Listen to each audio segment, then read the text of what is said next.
Okay, good evening, everybody. This is Jim Brown, Chairman of the Board of Finance, and welcome to a special meeting of the Board of Finance. If we can, number one, we'll call the meeting to order, and number two, we'll stand for the pledge, and we're already at the first two items of the agenda, that quick. So if you can stand for the pledge, please.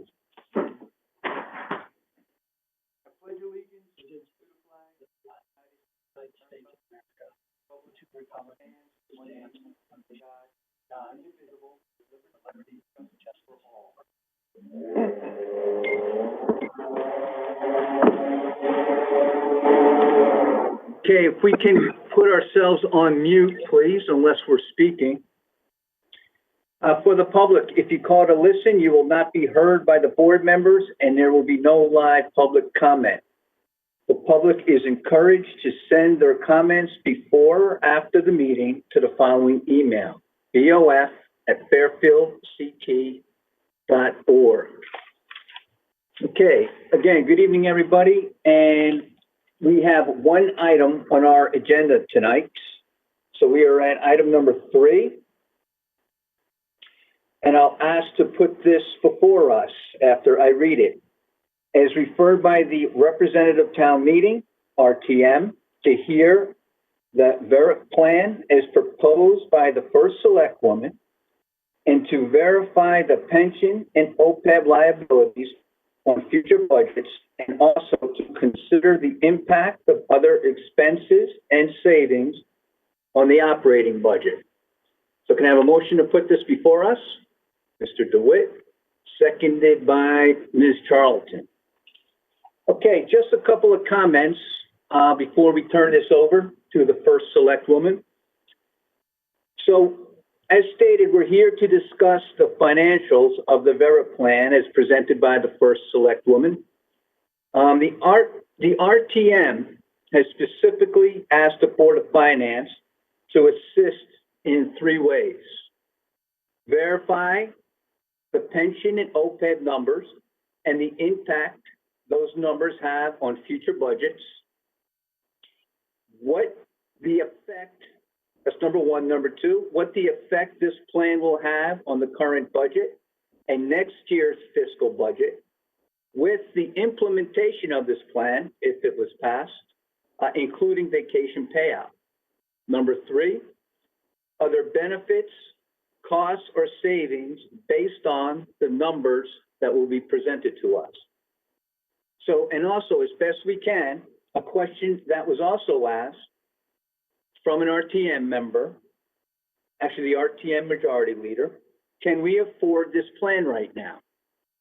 Now that is somewhat subjective, so I suggest we verify the numbers and determine what savings we may expect to offset additional costs.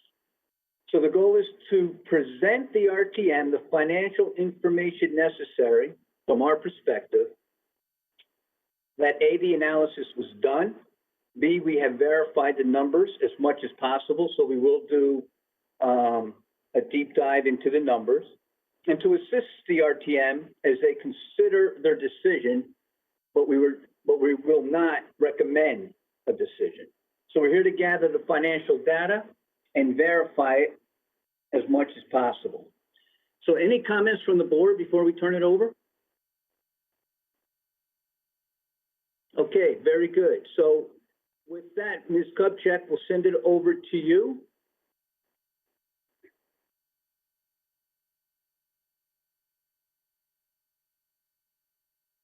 You're on mute. You're on mute, Brenda.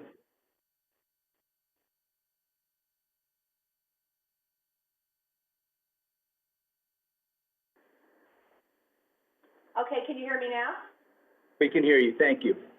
Thank you.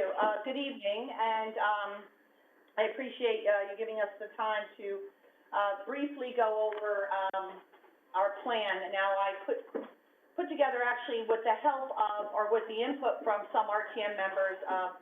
Mr. Gerber came in, and I had spoken with Ms. Iacona and Mr. Steele, and they had said, why not put together a PowerPoint? It would be more helpful for their next meeting, so that we spent quite a bit of time putting together the PowerPoint based on a lot of questions that we received from the RTM and some other various information, and I know we forwarded it to you, so I hope that you have it.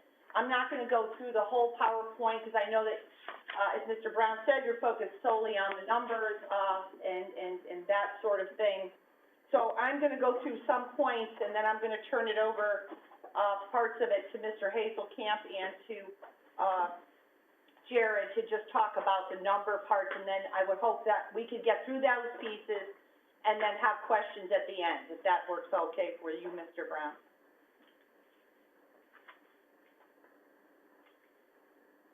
Jim, you're on mute.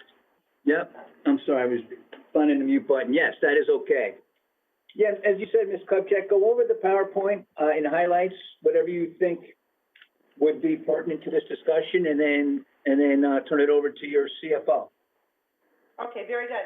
And, I also want to say that, I want to send my, appreciation, or I want to note my appreciation to Mr. Flynn, who came in, last week and worked on this with us as well and helped us do some additional tweaks that he thought would be helpful. So, this program is part of my vision to modernize town government for, not just for today, but also for tomorrow.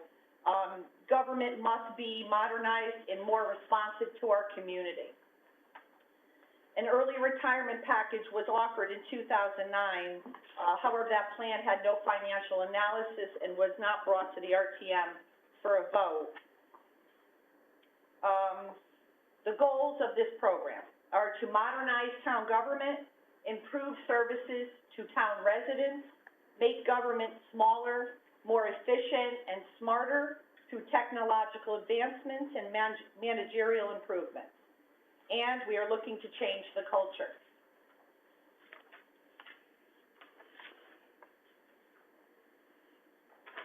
Change in workplace culture and town government. Restructuring government to produce efficiencies to emphasize a customer service approach. Consolidate and eliminate positions no longer required. Create new positions that better fit operational needs. Establish a more flexible workforce that can meet seasonal challenges. Modernize workforce to maximize the use of technology, and emphasize a customer service-centric approach. We need more accountability and a collaboration, professional development for our employees. And so just a quick note before I hand it over to Mr. Hazelkamp, who will talk a bit more about the eligibility and benefits part of this. Obviously, we've been talking about this for a long time.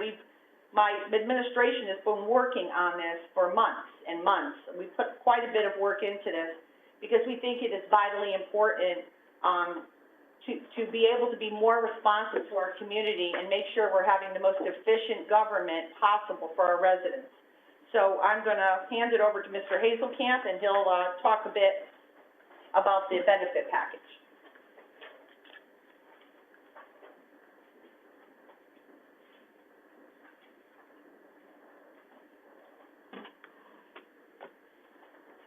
So just so, I thought I'll use this, I probably can't see it. There is a summary of the eligibility, folks that are eligible for the package in the PowerPoint presentation. Just so you don't have to read it, but there's basically, it applies to 3 different unions: the DPW employees, the PETA, which is the professional and technical, and the FIA, which is the admins and the support staff. That group comprises of approximately 55 folks. We provided the slide in response to inquiries from the RTM about sort of who was in what categories, what was their salary. There was some original discussions that folks wanted the individual names of people. We thought that really wasn't fair to them. So we did try to provide some guidance to the RTM in an aggregate sense so that you can get a picture of who is eligible in which different categories. There's 2 components to the plan. There's those that are already eligible for the normal retirement, and then there are those that are eligible for the early retirement. Those are slightly different depending on the unions. 2 of the unions, normal retirement is 62 and 10. The DPW is 59 and a half and 10. And the early retirement eligibility is, age 58 for one group with 15 years of service, and age 55 and 15 years for the DPW. So we have, roughly 57 people eligible. Most of the analysis that you'll see, and I know Jared's gonna cover this in a minute, so I won't spend a lot of time, assumes that approximately 50% of the folks will, take the package. I've done a couple of these in the past. That's pretty standard. You usually get around half the folks that are interested in the plan. So some of the analysis is geared towards that assumption, and you know, we're pretty confident that that assumption is going to be around what the ballpark is for the number of participants that will elect the package.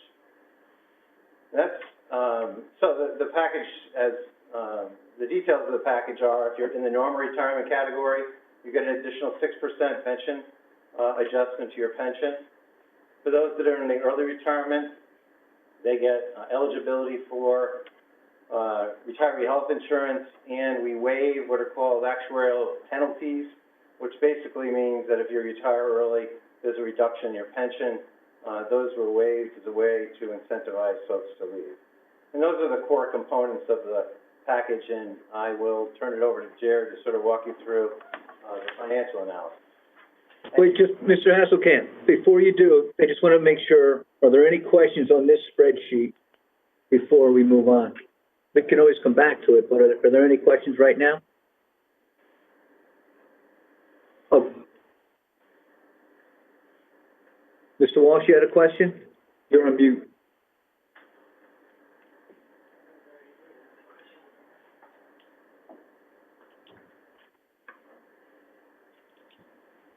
Jim, can you hear me? I can. I'll have questions later. I have no questions right now. Okay, Mr. Mottola? Okay.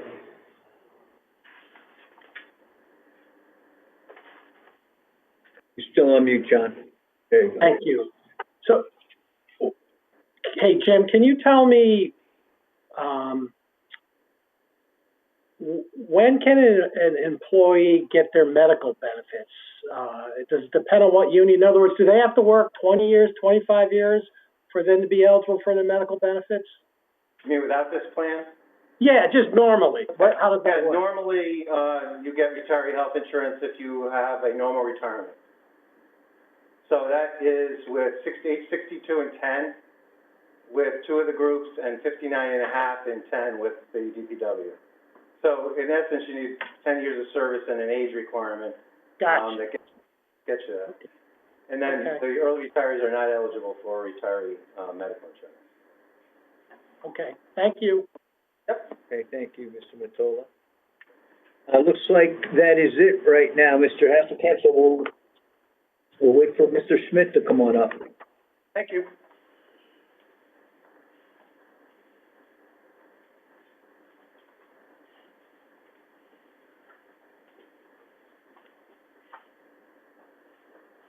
Thank you all. Thanks, Jim, and good evening, everybody. So on the next page, we'll follow up where Jim just left off. On the next page, and actually I want to give an overview really quick of the next two pages. They're basically showing two different scenarios of how this might play out. In the first page, on the first page, this is a scenario where all the positions get refilled. And on the second page, you'll see that it's a scenario where not all of them get refilled. We would not refill 5 of the positions. So just, just something to keep in the back of your mind as I'm going through this. In both cases, it assumes a 50% opt-in, that 50% of the people opt into it. I know in the past we've had some scenarios where it was 100%, but as Jim mentioned, that's not going to happen, and it's going to be closer to 50%. So if you look at that first page, the first scenario assumes 27 people opt in, and that we would refill those same 27 positions. Maybe not those same, but we would refill 27 positions. The first half, the top half of the chart, will show you what the costs are related to it.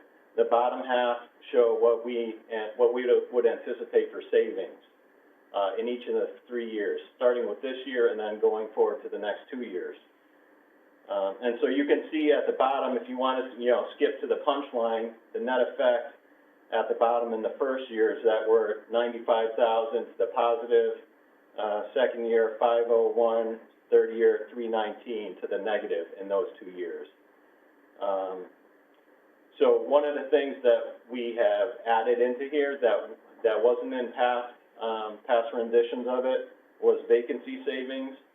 And I know that people were concerned about what happens in the first year, and we are likely to see some vacancy savings because, we're not going to be able to fill these positions right away. They're not going to be, they leave one day and then they're refilled the next day. There's going to be some lag time because there will be time to go out and try to find the right people to fill these positions. So there will be vacancy savings from, the salaries of those people for the amount of time that they are not here. So that is Mr. Dewitt, did you have a question about this page, or do you want me to go on to the second page and then ask questions after that? No, let me just, Mr. DeWitt, you have a question? Chris DeWitt. Yeah, it'll roll to the next page too, but, the second line, the 401A, 5% for replacements.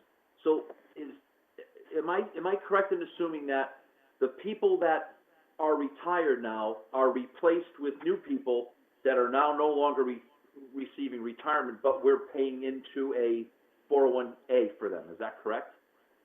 Yes, and it's a good point because it kind of leads to another issue, which is that you're absolutely right. Instead of us contributing to the pension fund for the new employees would be in the new retirement system, which is a 401A, and that you're right, that's what those contributions are. And, it gets to the point that the pension fund is going to continue to go away over the years as people pass away, as people leave town service, that the liability of the pension fund will continue to decrease. Right. But in the second year, you say that the first year the pension increase is 0, but in the second year there's a pension and an OPEB increase. Why is there an increase in pension if we've lost 27 people? Because they're still drawing off of it, right? Right. You're talking about in the second year, the increase in the pension fund? Yeah. Yep. Mostly because of the additional benefits that they would be getting. Oh, so that's because the 6%. But that's part of the package. That's the incentive. That's the incentive part of the package, is that they would get additional pension benefits. Got it. So Okay. That's what's adding to our, and basically, just for background, what those amount to is that would be the increase in the ADEC for the pension and for the OPEB related to this program. Yeah, I was going to say this part of the program, right? Yeah, got it. Yeah. Okay, thank you. Exactly. Okay, Mr. Mottola? Yeah, can you hear me? I'm sorry. Yes. I thought I saw somewhere on one of these slides that if you, assuming that you have people take this, we're not gonna hire people right away, but we may be, I guess the charter or some ordinance, or I don't know what it said. It said that we might be able to use some of these people, on a contract basis, per diem type basis, until we get the replacements in. Is that cost factored in here at all? So, if you want me to go on to the next slide, I can do that, and I'll cover the part That's about. fine. Okay, Yeah. just before you do. That's really where that's covered. Gotcha, Right. thanks. Thanks, Chair. Before you do, Ms. Marmion had a question on this sheet.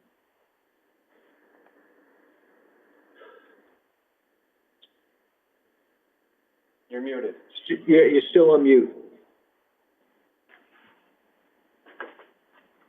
Thanks very much. Actually, Mr. Matola's question was my question, which is I wanted to know the costs related to hiring people in the short term who had taken their early retirement. So thank you.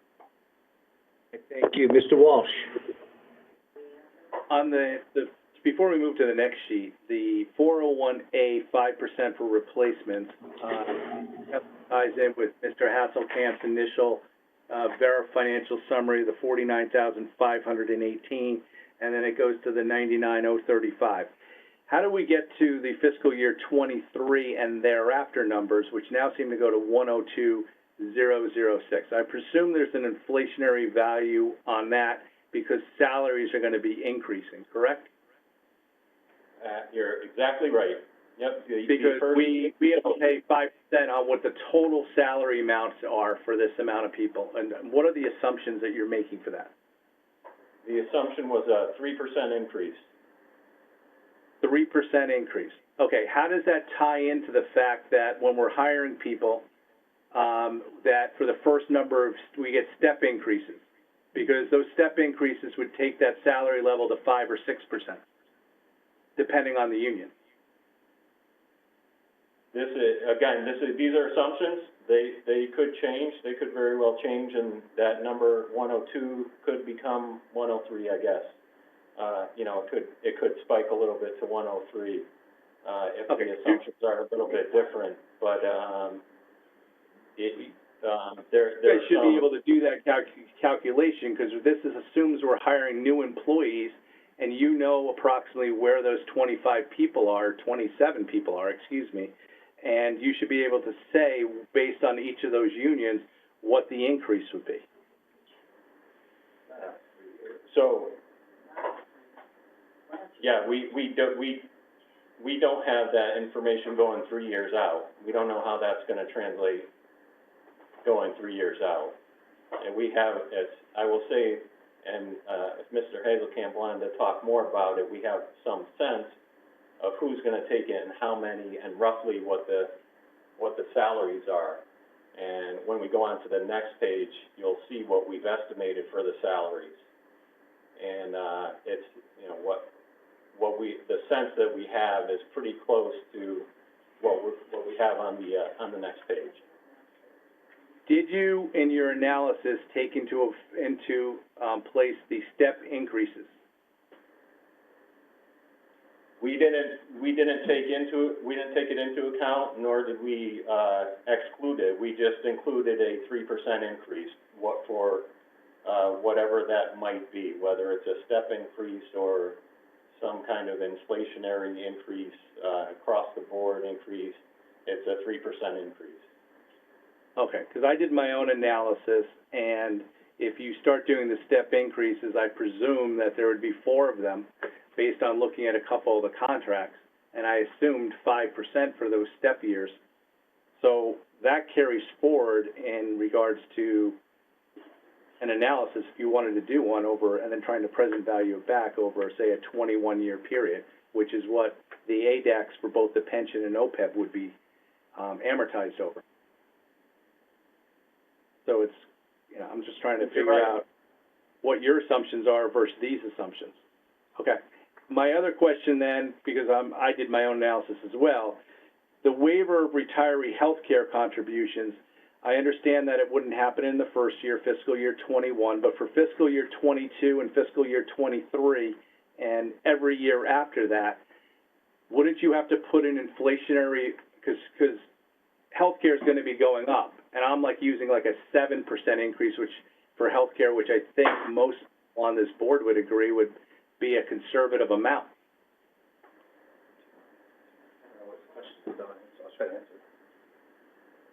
I'm going to bring Mr. Hazelkamp back up. He may be able to address that. He's asking about if there's an inflationary element to that. Yeah, I mean, the waiver is an estimate because the provisions were slightly different across the 3 contracts. So, you know, it's the best guess that we can do on the waiver. There's no additional inflationary factor. As you indicate, you know, 7%, one of the numbers that you would use in that kind of analysis. In this case, this is what people wouldn't put into the plan. So there was no adjustment for that type of inflationary factor. Okay, and can you explain to me, Mr. Hasselkamp, why you were up there? Because that'd be 27 people, correct? And you're saying they're only putting in $23,000, $23,577. So that's less than $1,000 a person? Is that really what they're doing? No, that's because you don't understand the provision. So the provision is, some unions pay nothing, so that putting in, some of them don't put in. So some of these people won't put in no matter what, because their contract doesn't require it. So it's for the people where it was required for a period of time, there's a waiver of what the contractual obligation would be for those individual folks. It's not by person really, it's really by bargaining unit. Okay, so for professional and technical, what's their healthcare contribution? I don't remember that off the top of my head. It depends on can when you you tell a retiree. Excuse me? Are you talking about retirees? I'm not sure. What are you calculating it as? It depends on how old they are. At some points, they are contributing, then they stop contributing for a few years, and then they recontribute at age 65. And the number moves depending upon the different provisions. So you have a spreadsheet that for those people, these 14 people in the professional and technical, you somehow calculated that out based on who was there, and or how did you do it? How did you come up with your assumption? I made an estimate based upon a bunch of different people and took an average, and that was approximately the number. Some of that doesn't kick in for 3 years. I just rolled it all into 1 year for the sake of trying to figure out what wasn't going to go into the OPEB trust, and that's how it was assumed. And you did this for each of the individual units? Where they had to contribute. Yeah, because they're all different. Correct? They're all different? Yes. Okay. Do you have a spreadsheet that you did that on? No. You did it off your head, or how'd you do it? I did an estimate based on a spreadsheet that I had. So that's what I asked you. Do you have a spreadsheet on that? I don't have it with me. I thought that's what you asked me. I don't have it with me. All right. Would you be able to provide that to the Board of Finance, please? Sure. I'd just like to see how what the assumptions were that you made. Yeah, just so you understand, so that you're clear, this is a snapshot for 3 years. In order to simplify it, because some of it was going to impact over 6 or 7 years at really small amounts, I aggregated over the 3-year period. But I'll show it to you. Yeah, what I'm trying to figure out, and one of the big important things for me is, in today's dollars, what is this costing? So the only way I can really do that was to prepare a spreadsheet for myself, laying out every cost that you provided. At least you provided it for a couple of years. I did not know how long those went out or didn't go out. And then to discount them back. And then to discount them back, the cost of funds that I use is the only thing I can really use, since the pension and OPEB are going out for 21 years. The closest thing I could figure was the bond rate, the last bond rate we got in July, which was 1.82%. So you showing me 3 years of cost is not, I would hope that we had done this out further, not just for the last 3 years. No, I don't think you understand. I don't think you understand it. So, it's not going to continue on. So this is a waiver of their contributions into the plan. After the 3 years, they will start to contribute. So it's not an ongoing exercise. How many years does the waiver of retiree health care contribution continue for? I'm sorry, I missed the first part of what you said. How long does the waiver of retiree health care contributions go on for? 3 years. Just the 3 years? Okay, well, that's good to know. Okay. All right. So, matter of fact, why don't we just slowly go through each of your things, so I'm just make sure my assumptions are correct. Why don't we start at the top? The valuation comp just goes on for the first 2 years, first fiscal years, because you take the total amount and divide it by 2 fiscal years, correct?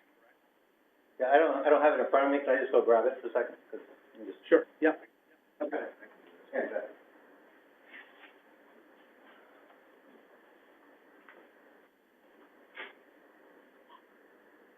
Yeah, so the vacation comp time, Yep.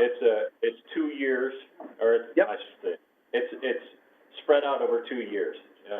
Great. Just by by definition of the way the agreement was created. Thank you, Mr. Schmidt. And for the 401A 5% for replacements, that goes on indefinitely, correct? That would go on indefinitely with, along with what we were saying before, there would be some inflationary factor to that. Inflationary value based on what their step was and what their general wage increase would be pursuant to the union contract. And then the pension increase would go on for 21 years, correct? That's correct. The OPEB increase would go on for 21 years, correct? That's right. The waiver retiree health care contribution would be for 3 years, correct? That's correct, yep. So it would be 1 more year, it would go, there'd be an expense for that in fiscal year 24? Or is it just zero, 23,577, 23,577? There's no expense, because it's just money that doesn't go into an account. It's not a budget. Well, it's listed as a cost, so I'm using let me use your vernacular, cost. It's a cost. Right, it's money that we aren't receiving because we're not receiving the contribution. So, yes, it would go on to that next year. If this were to go out, it would go on to 24. Fiscal year 20. Okay. All right. And that's it on the cost.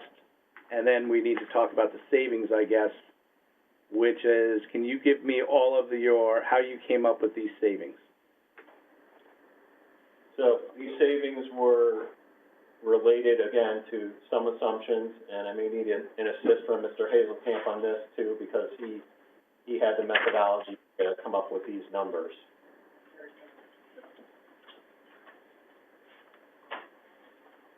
So the salary differential savings assumes that, most of the folks, in fact, almost all the folks are at top step.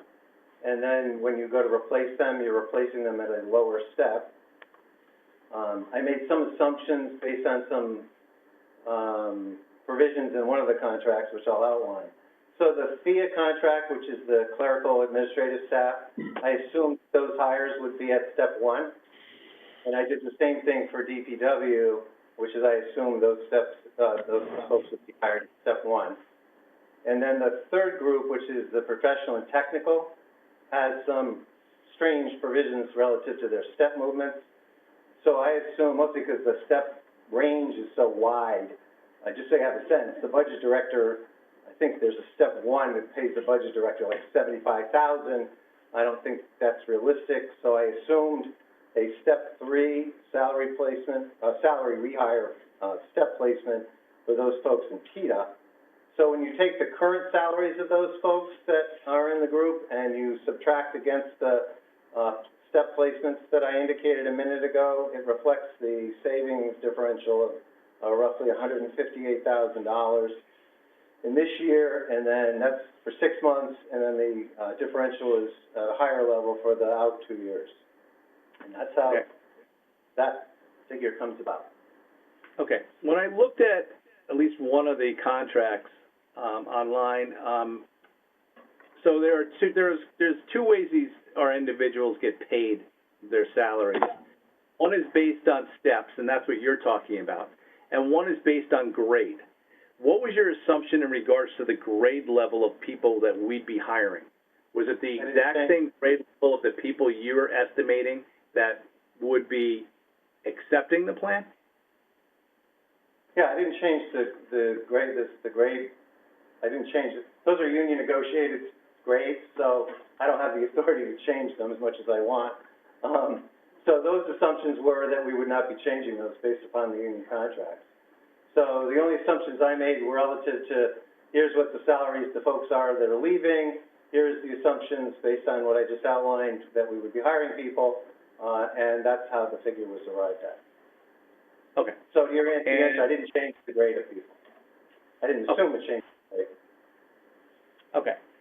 And with the unions, we can't, like, say there was a grade of mechanic that was a medium grade mechanic.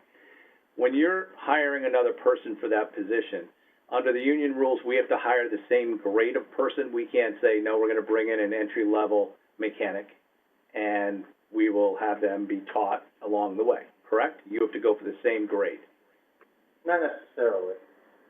No, it depends what the department, so the department, in certain circumstances, the department could say, you know what, we don't need this person any longer, that person's leaving, we wanna hire an entry-level mechanic because we wanna have somebody with that skill set, and vice versa. I mean, you know, it goes either way. The town has the right to actually decide what positions it wants, and that's our discretion. So, but for the analysis assumption, so that we sort of could come up with a way to do it, I assume that those changes are not part of that exercise. And the only reason that, the professional and technical, at least on the VERIP financial summary that you provided to the RTM and now provided to us, where it says professional and technical, the reason why they're step 3 is for some provision that's in their contract that says we have to hire a step 3? No, that's just solely a judgment on my behalf that we're not gonna be able to recruit people below that step. I think if you actually take a look at the professional and technical contract, you'll see there's an incredibly broad range from step 1 to step 5.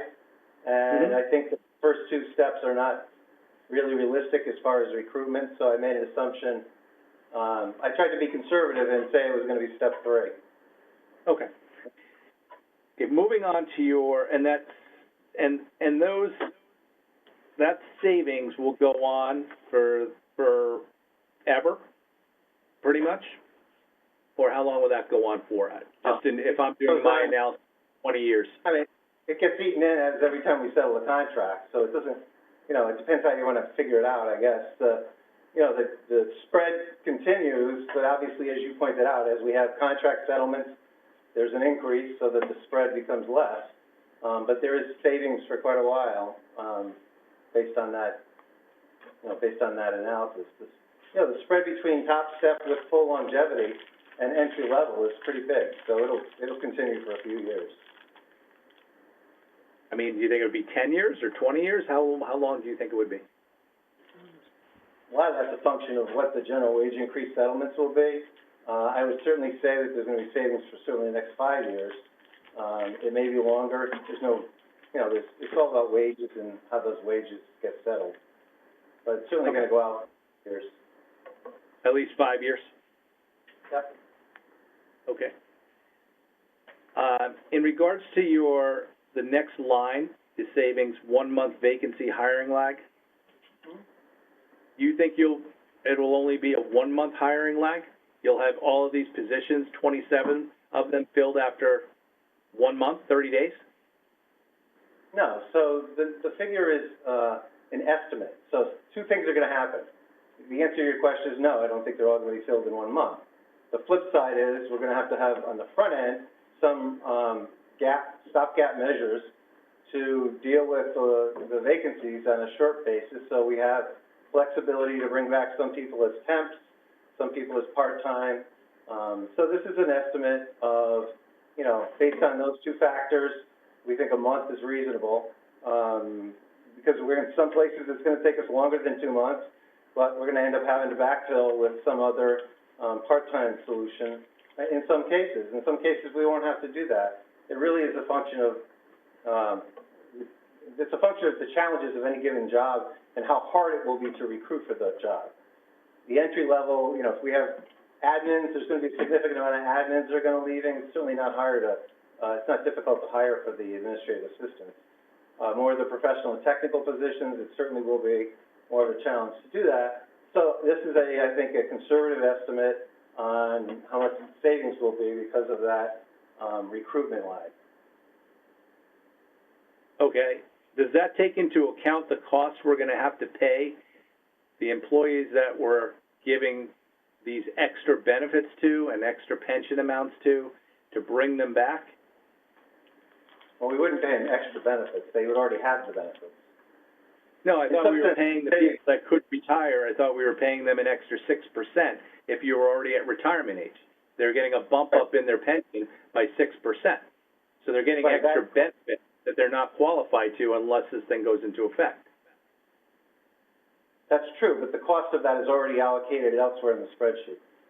Okay, but where's the cost of now having to bring the people in for part-time work?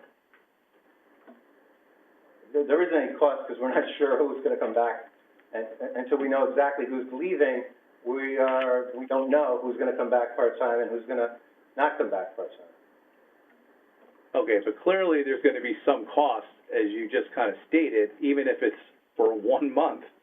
In some of these situations, it could be a lot longer than 1 month to find people, as you just stated. So you've made a lot of assumptions and had no problem making assumptions in a lot of areas. But clearly, there's going to be money going out the door for, I think you said, no one would work more than 20 hours a week, correct? No. No, I didn't say that. Oh, okay. I said people would be bought back, some people will be bought back on a temporary basis to fill. Some people will be bought back part-time, and some people, the positions will just be vacant. And then that will be offset by some instances where it takes us longer than a month to fill. So this is an estimate of that scenario. All right, so there's a possibility that, especially with some of the higher paid people, we could be paying them out on their pension with a 6% bump, and also maybe having to pay them their full salary again to continue working here until you found a replacement. We would have to do that anyway. If it's not them, it's gonna be someone else. No, I know, it's just, the optics on it are kind of horrible, actually. I mean, the optics are, and this happens throughout municipal government, and I think it's the only place it really happens, and it's just not good. I don't know. I don't debate that. I know plenty of corporations who do early retirements who bring people back on consulting arrangements because they need that resource. So I don't know if that's just related to government. Okay. So there's not a line here for any type of estimate, so there's gonna be an additional charge for the people that you bring back, whether it be on a consulting basis, whether it be on a full-time basis, or whether it be on a part-time basis.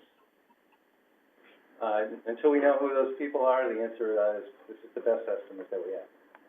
Okay, and on the full-time people that we bring back, and they're working at our offices,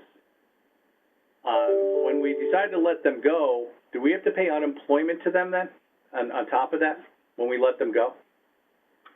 No. Okay. Why is that? Well, it's a voluntary exercise, so, yeah. Well, Could there be instances? Yeah, I mean, I've seen instances where people, depending on the factual pattern, can certainly collect unemployment. As many people know, unemployment, the threshold for unemployment in Connecticut is pretty low. So is it possible? Sure, it's possible. yeah, because I've seen it happen. That's the reason I'm asking, because they're going to be at our place, employed by us, and then we might tell them in a year or 6 months that it's time to go. We found somebody else. And then they're going to apply for unemployment, and the hurdle's very low. Can I ask a question about that? It could cause our history analysis to go up on our unemployment, which would then drive our budgetary expense up in the unemployment line. Yeah, I mean, I think it's not our desire to have people stay on long periods of time afterward if we know we need to replace them. In some instances, if it's gonna save us money, if I can hire somebody back part-time and not have to pay benefits, that's certainly better than hiring somebody back full-time, paying them full health insurance. So all of these all those scenarios come into play. So, Mr. Walsh, I have a couple people I think have quick follow-up questions on what you're saying, then I can come right back to you. Is that okay? Sure, not a problem. All right, Mr. Mottola, and then Mr. Dewitt. So I thought that you can't be a town employee, am I wrong about this? You can't be a town employee if you're collecting a pension under the town's pension plan. Is that a fair statement? In other words, you can't be both, so they would not be our employees. Wouldn't they be more of an independent contractor doing contract work for us? Isn't that how it works? No. This, part of this agreement allows the town to bring them back into that tax pattern. Yeah, but they wouldn't be our employees though. Aren't they contractors, independent contractors? No, they're not independent contractors. The threshold for independent contractors is not gonna come into it. They're our employees and they would be reemployed in that status. Okay, that's interesting. And they can be paid as employees and collect a pension. Is that what you're saying? For a short period of time, yes. Okay, and there's no limit to that? When you say short period of time, I know it's our intent for it to be a short period of time, but could it theoretically go on 2, 3, 4 years? It theoretically could, sure, I don't expect that to happen.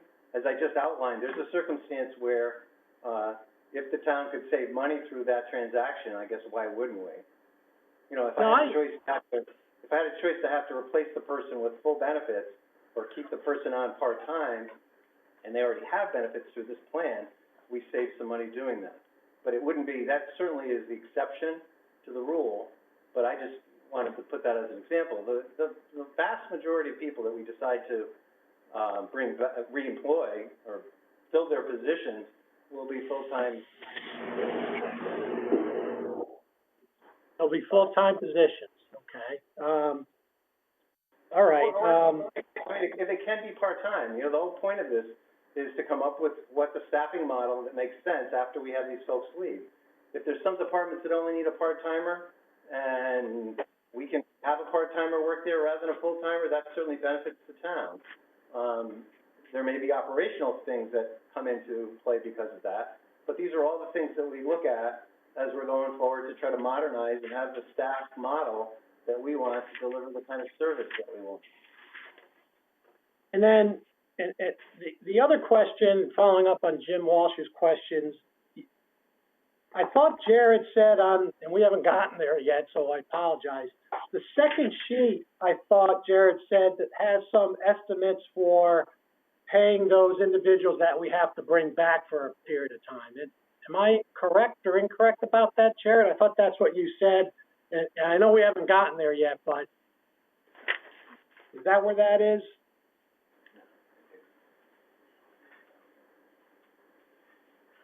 So the point that I wanted to make on the second page related to that, which also applies to the first page, is that if there are costs that are related to bringing people back, they can be covered out of the, I'll call it a cushion or surplus as a result of this program. So, in the first year, it'd be $95,000, that there's a surplus because of the vacancies. And in the second year, it'd be $326,000. So there's additional money that is remaining that could be used to cover those costs. All right. That's all I have for now. Thank you. Sure. Okay, I just want to, and Jim, I won't forget to come back to you. These are just follow-ups to your question, and we'll go back to Mr. Walsh. Mr. Dewitt, you had some questions on this topic? Thank you, Chris Dewitt. I want to talk about the salary differential, that savings a little bit that Mr. Walsh talked about. So on the top, we're saying, the 501, the 401A, that 5%, that number's increasing, right? Because it's going to year-over-year COLA and everything like that. So I don't understand why that salary differential savings isn't going down at the same percentage rate. I mean, so day one, 27 people got retired. 27, and that same day, if in a perfect world, we'd hire 27 new employees, and they would start getting cost of living and all these other things. So I'm curious why that number doesn't start becoming much smaller, much quicker. And of course, we're only looking at 3 years, so if we looked out 10 years, what does that number turn into be? Yeah, I mean, at some point, way into the future, it becomes hypothetical, and nobody really knows. But I would say over the, at least 3 to 5 years, as Mr. Hazelkamp pointed out, the difference that you're looking at is what we bring that person in at versus what the previous person would be at. And there's always gonna be that differential, because even though a contract may get settled and that lower paid person, their salary might go up, well, the assumption is that the person that was there before, their salary would have also gone up. So you would continue to have, I can't say it's the same, but it's roughly, there is a differential there, and I don't think it would be that much different from in the first 5 years. Beyond that, it's anyone's guess. A couple of years ago, the Board of Ed told us for 4 years that they I'm had sorry. savings in insurance, and it was a 1-year savings. I don't see how how those numbers stay parallel. Those numbers have gotta, at some point, they gotta converge, I think. Right, so I don't think I said they stay parallel. I think Jared's point was the general wage increase would apply across both groups. I agree with you in some sense, and it goes to Mr. Walsh's point. The step movements will eat into that differential. So, we hire at step 1, there's a big differential in year 1, that will go away somewhat over time with the step movement. So the gap will narrow, the savings will not continue forever, but there is savings that will shrink based upon some changes in the step movements that was articulated earlier. Okay, yeah. And then my second point is the point I brought up at the pension board meeting, which is, you guys keep talking about 50% of the employees. But what you're really talking about is 50% of the financial impact of the total of 55 employees, right? And I asked the question at the pension board, I said, so, simple person that I am, I would think the most likely people to take this retirement would be the ones who are already eligible for retirement, right? I think that number is the minimum number that we should be asking about for the RTM. And I don't think that number is 50%. In fact, when I asked the auditors the other night, they said that number was 2/3 of the total. So I'm still don't understand why we would talk about 50% of the total,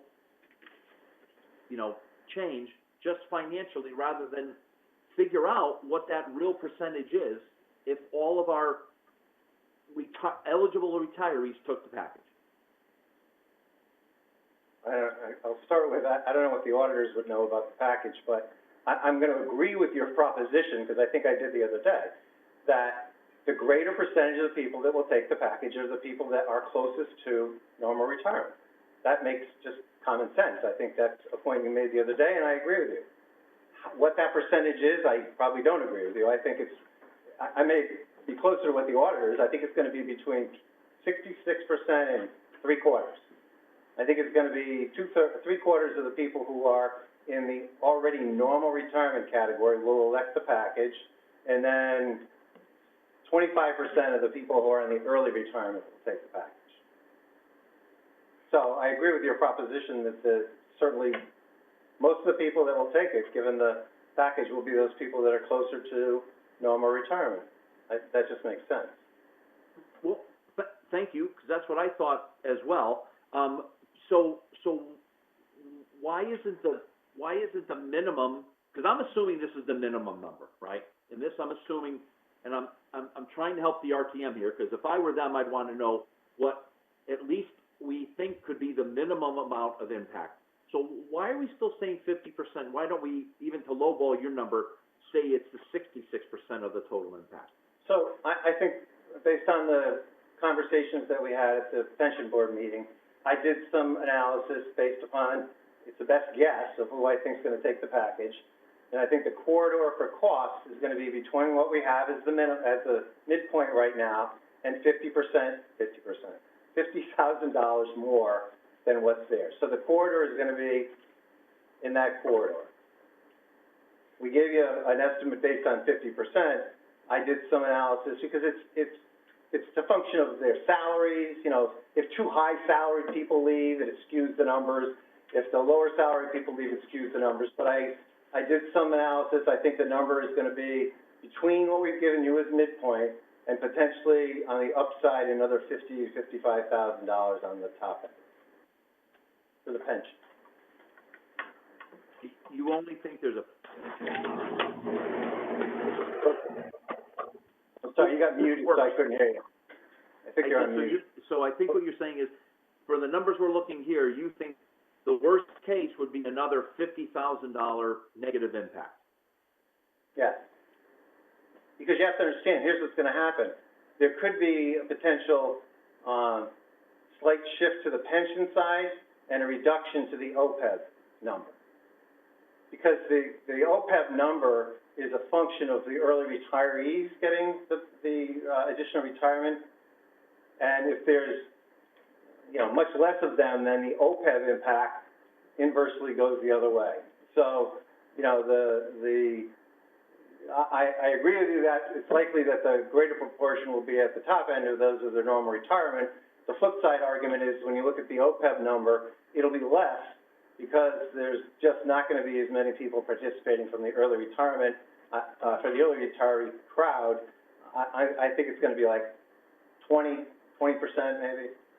So that number would be less. So I think the overall 50% number is going to be relatively close based on sort of those sliding factors. Okay? All right. Okay, Mr. Dewitt, thank you. Before I go back to Mr. Walsh, Ms. Charlton? Yes, thank you, Mr. Chair. And Mr. Hasselkamp, I just want to follow up on Mr. DeWitt's question, and also want to thank my colleagues on the board. One of the benefits of waiting is that most of my questions got asked already. But to follow up on Mr. DeWitt's question, there are different scenarios, right? To his point on who ultimately takes this package. And the benefit that's provided in the package is there's a bigger sweetener, if you will, for employees who are nearer to retirement, and so that's theoretically more expensive in relative terms. And so you said you did sort of a separate analysis to quantify who you think would take it, and it comes close to the same. My question is, or within $50,000. My question is on the other side of it. You've identified savings here that I think assume that we're going to, replace a certain number of employees at a lower salary level, and we're not going to replace 5 employees. That's how you get to some of your numbers. How does that get adjusted based on, more senior employees or older employees opting out? Because it seems to me that the savings depend on the cost, right? Who leaves starts to impact who gets replaced and how much savings you have there, and it starts to impact the whole equation. So maybe the top line is $50,000, but how does that affect the bottom line? I mean, do you end up with less savings, or have you even looked at that scenario? I'm not quite sure I understand your question, but I just want to point out one thing, because I think it was said the other day, and I don't think it's correct. The bulk of the benefit in this package is not to the people who are in the normal retirement category. The bulk of the benefit, if you look at the actuarial evaluation, is those folks that are in the early retirement category. And that's because of really 2 reasons. They're leaving a lot earlier, and we waived actuarial reduction penalties, and they're getting retiree health insurance. So actually, if you look at the analysis, it's skewed towards those people who are in the early retirement category. So that's just a point I want to make, because I heard that the other day, and that's actually not, I don't think it's correct. Okay, so I thought I'm sorry, I thought I heard the opposite before, but that's an important point. So to clarify that, what I thought you said to Mr. Dewitt, or what was said at the pension board that I missed, was that if it was the older employees, those that's closer to retirement age that were to opt for this, that was 2/3 of the cost. Can you clarify that? Because I'm not sure I understand it in light of what. Yeah, someone said that. I did not have the opportunity to discuss that. I don't think that's correct. I think somebody made that statement. I think it wasn't meant any other reason. I don't think it's correct. It was made, and it just wasn't, there was no discussion about it, and I don't think it's correct. All right, so since my question obviously wasn't clear, let me try to rephrase it again. We have costs and we have benefits, right? The costs are going to be a function of how many people take the package and who those people are, right? Whether they're early retirees or whether they're close to retirement and what their salaries are. That's the cost side. The savings side is also dependent on who leaves, is it not? Because you obviously are only going to replace an employee at a lower cost if that employee retires. So my question is, if we're looking at scenarios here, which you seem to have done on the cost side, is there also an impact on the savings side that needs to be looked at? Yeah, I mean, my numbers are estimates. So yes, if folks leave who are in higher salary positions, and I'm sorry, it really is dependent on which union you're talking about. The savings in the PD union are going to be a lot less than savings related to the replacements for clerical and DPW. And that's really because if you look at the back of the contract, you'll see why. It's just not, it's not going to be feasible to recruit for the folks in PETA where we're going to have that level of savings. So, it's hard for me to do that. I understand your question. It's just that, I don't know. But if you were able to estimate the cost, reestimate the cost side based on who you think will take the package versus just 50% of the number, that estimate is based on a subset of people that you're using in that equation. So why then would you not be able to also reestimate whether the savings are still consistent or valid on that same basis? Yeah. Look, I think it certainly could be done. My view, what I gave you was my guesstimate. If somebody asked me, because certainly, this process is really backwards. We should know who's taking the package, or even who's come in. This is sort of unprecedented. That's where we are. But that's what we know. So, sure, there could be a potential kick up in some of the savings if there's an assumption that more people leave. And is there a reason that is there a reason that you cannot survey the employees or get a more solid estimate of who would be interested in this package? They all know the terms of it. Have people come forth and, why is it an unknown at this point, or is it an unknown? It is unknown because until they sign the paperwork, we don't know whether they're taking the package. I realize that, but I've seen these things throughout my career a number of times, and oftentimes, you don't have to commit, but you can indicate interest as an employee. So I'm just curious, given that the restructuring end of this, in terms of who will have to rehire, what that's going to look like, what that does to the organization structure, those are all, significant things that it seems like we would be better, we might be better prepared to deal with it if we knew. So is there anything legally or otherwise that would prevent us from asking employees at this point? Yeah, I think it's because that's not what the requirement is for the package that we have. Okay, and just, thank you. One other thing, I guess, then maybe this is a question for Mr. Brown. I think there have been a number of important questions, and many of them have to do with the analysis and the analysis of the costs and benefits they have to do with, you know, what would be the impact of step increases, you know, could there be unemployment costs, et cetera. And I'm wondering how we're going to manage these questions. So if the goal here is to be able to tell the RTM that we believe they have enough information or not, I think that's what they asked us for. You know, is there enough information here to make a decision? Are we going to keep a running list of these, or is there some mechanism for us to say, okay, we think before the RTM makes a decision, they should have these other 5 pieces of information?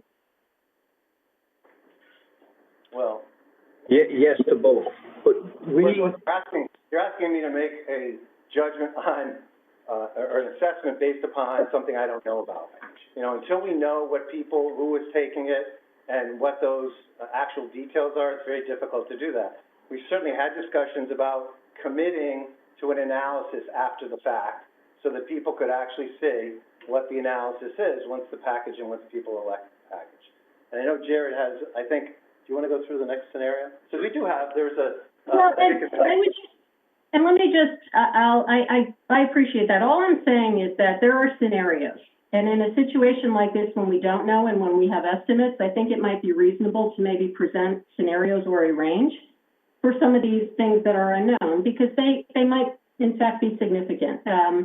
So my question, and again, you know, my understanding of the purpose of this exercise, because we don't vote on this, is to give our thoughts to the RTM and specifically let them know whether we believe there's adequate information there for them to evaluate this. And it just, I feel like through Mr. Walsh's questions and others, there just seem to be a lot of open questions. And are we keeping a tally to maybe ask that some of that information be provided incrementally to the RTM? So that was my question.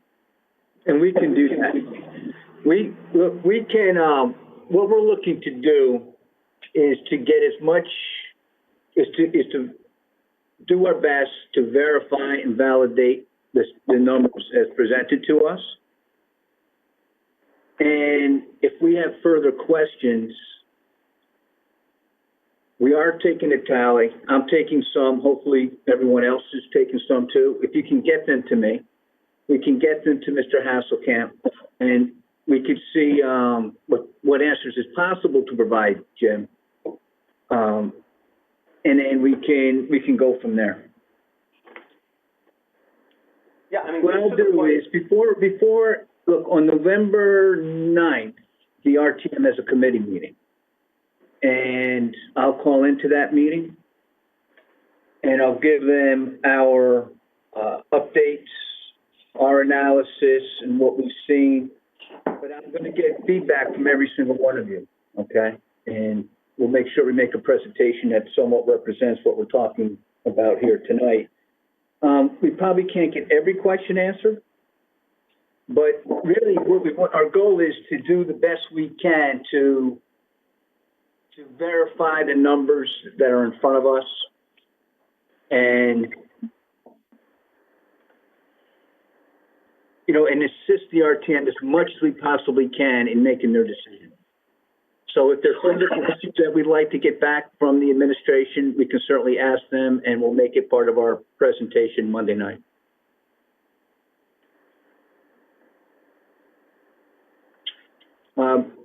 Ms. Charlton? Thank you. Any more questions? All right. I want to go back to Mr. Walsh, but Mr. Testani, go ahead. Just a real quick, thank you, Mr. Chair. Jack Testani, one quick thing on the questions people are asking. This is I know it's a special meeting, but it is being recorded. So therefore, are there minutes that are being recorded as well, Mr. Chair? And if there are, therefore, the minutes should reflect any questions we all have, correct?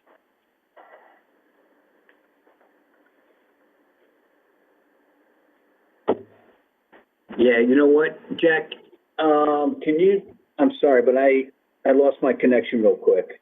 I heard you say something about the meeting being recorded. All I'm asking is someone taking minutes of the meeting? Because then they would have recorded questions that Jim Walsh would have asked and Lori would have asked, and we would have had, therefore we would have had like sort of a running tally if we Someone's taking minutes of the meeting. I'm not sure if they can get them back to me by tomorrow. This meeting. I got you, okay. And then the only other thing I was curious about is,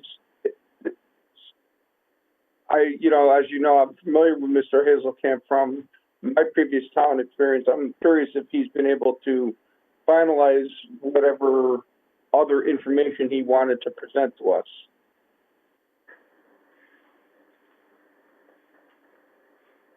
Or Jared, either one. Yeah, I'm not Mr. Hazelkamp, but there is something else that we would like to present. If we Thanks, could, Jared, I'd like you to, though. Okay, so I just wanted to go through, I know that the question came up about different scenarios, and it's what we tried to do here, and present you with two different scenarios. Obviously, if you look at all the factors in here, there are an infinite number of scenarios that we could present. And, they're all going to be estimates, they'll all be based on estimates, and, we're not going to have the black and white perfect answer for you on these, or the right scenario, because we just don't know. But I would like to go through the second scenario, and I think we kind of touched on it in bits and pieces with your questions, but, let me... Hold on, hey, Jared, hang on. Yeah. Before you do that, okay, I promised Mr. Walsh I'd go back to him. So you want to go to the next page is what I'm hearing. I would like to, because it might preempt Okay. some questions that you guys have.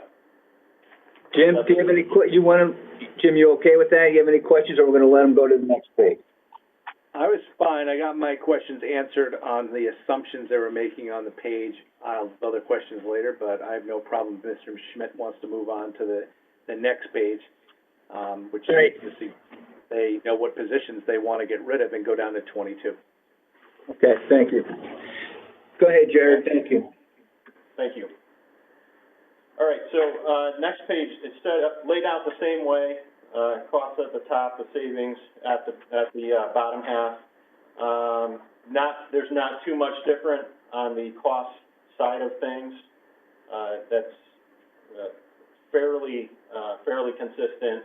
There are some minor changes because you now have 5 fewer people, because of the assumption that we're assuming that there are 5 fewer people out of the 27 that took it. The difference really is on the savings side, and if the salary differential does change a little bit, because we had, if you remember the first slide, we included an amount of savings for salary differential. Well, I couldn't include all that now because I would be double counting the savings, because some of those positions will now be gone. And so, rather than putting the savings related to that item in that line, those savings are in the 5 unfilled positions in that line. Then so, I'll get to, actually, I'll skip to it now. This kind of goes along with, when I talk about the savings related to the position, it goes along with the next page, which has the methodology that was used to determine how much the savings would be related to the positions that don't get refilled. Again, we don't know which positions are going to be refilled or which positions won't be refilled.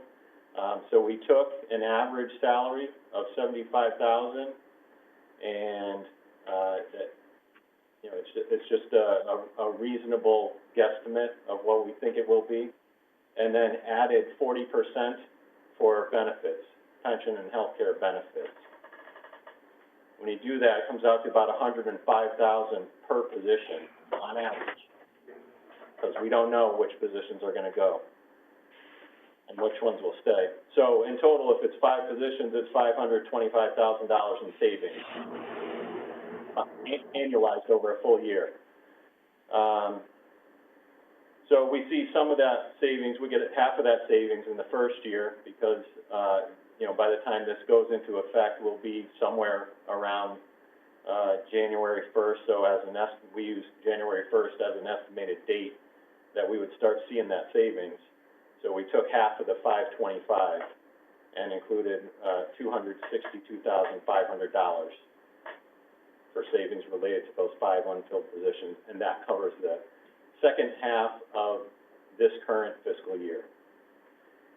And then going into the next 2 years, we reflected the full amount, the annualized amount, $525,000 for each of those years for savings, and that's the bulk of it. The salary differential, as I mentioned, didn't change a whole lot from the previous slide, and then there are some minor savings related to other benefits. And we also still have the 1 month vacancy savings for the hiring lag. And so you can see, but you see the difference in the bottom line when you compare this to the slide before it, in this scenario compared to the previous one. In the first year, it's $326,000 in savings. The second year, it's pretty much a break-even proposition. And then in the third year, it's, there's a little bit more savings at $193,000. Again, these are estimates. We're not saying that we're going to achieve these 5 positions and not refill them, but it's a scenario, and it's a reasonable potential outcome. Okay, thank you. Mr. Dewitt?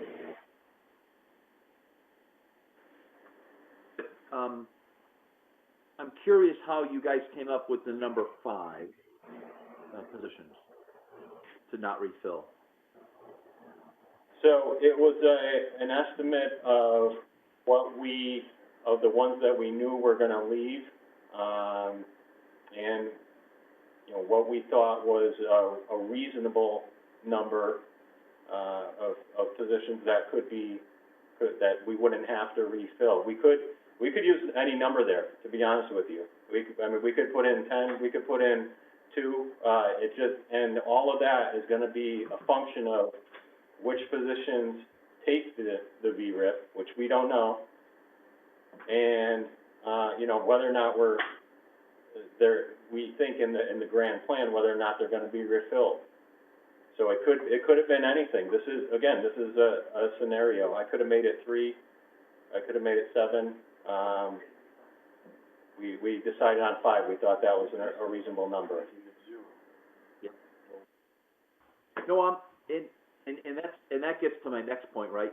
Because this is a 3-year snapshot. I can't see out to 21 years. I don't know if in the whole grand plan that we've got 5 positions, 5 specific roles that, as the first selectwoman put it, we're going to eat into by efficiency, right?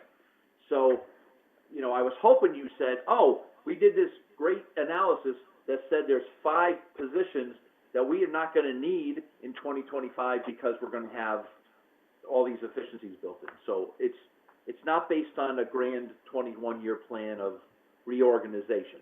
That's I guess that's the question. So Chris, we've done a lot of work on this, and, obviously a lot of this hinges on who takes this package. We have been having a lot of reorganization meetings with each of our departments over the last several weeks, talking about reorganization and all of that, but obviously this pins on who takes this package. That bases our decision-making. Yes, is that going to be one of the goals? Obviously, efficiencies, better customer service, more productivity, more modernization of our town services, and I don't believe our town has ever gone through a reorganization like this, and to my knowledge, and I've been involved with town government for over 20 years. So, yes, there's a lot of hard work and details going into it. Yes, one of the goals is to reduce the head count and to change and reorganize all of our departments. But I can't say for certain what that number is going to be. But yes, it is something we're obviously looking at. If that helps. It does, right? Because we as a town could say, over these 21 years, we're actually willing to pay more to get efficiencies, right? Which might mean more people. But it sounds like you've answered my question, which is the plan is a long-term reduction in personnel. Again, it would be nice to see this out over the 21 years, but, I think it's very telling to see how those numbers are gonna, those two numbers with the savings are gonna come a lot closer together, which is my comment from the last slide, so, okay, thank you. Thank you, Mr. Dewitt. Mr. Walsh?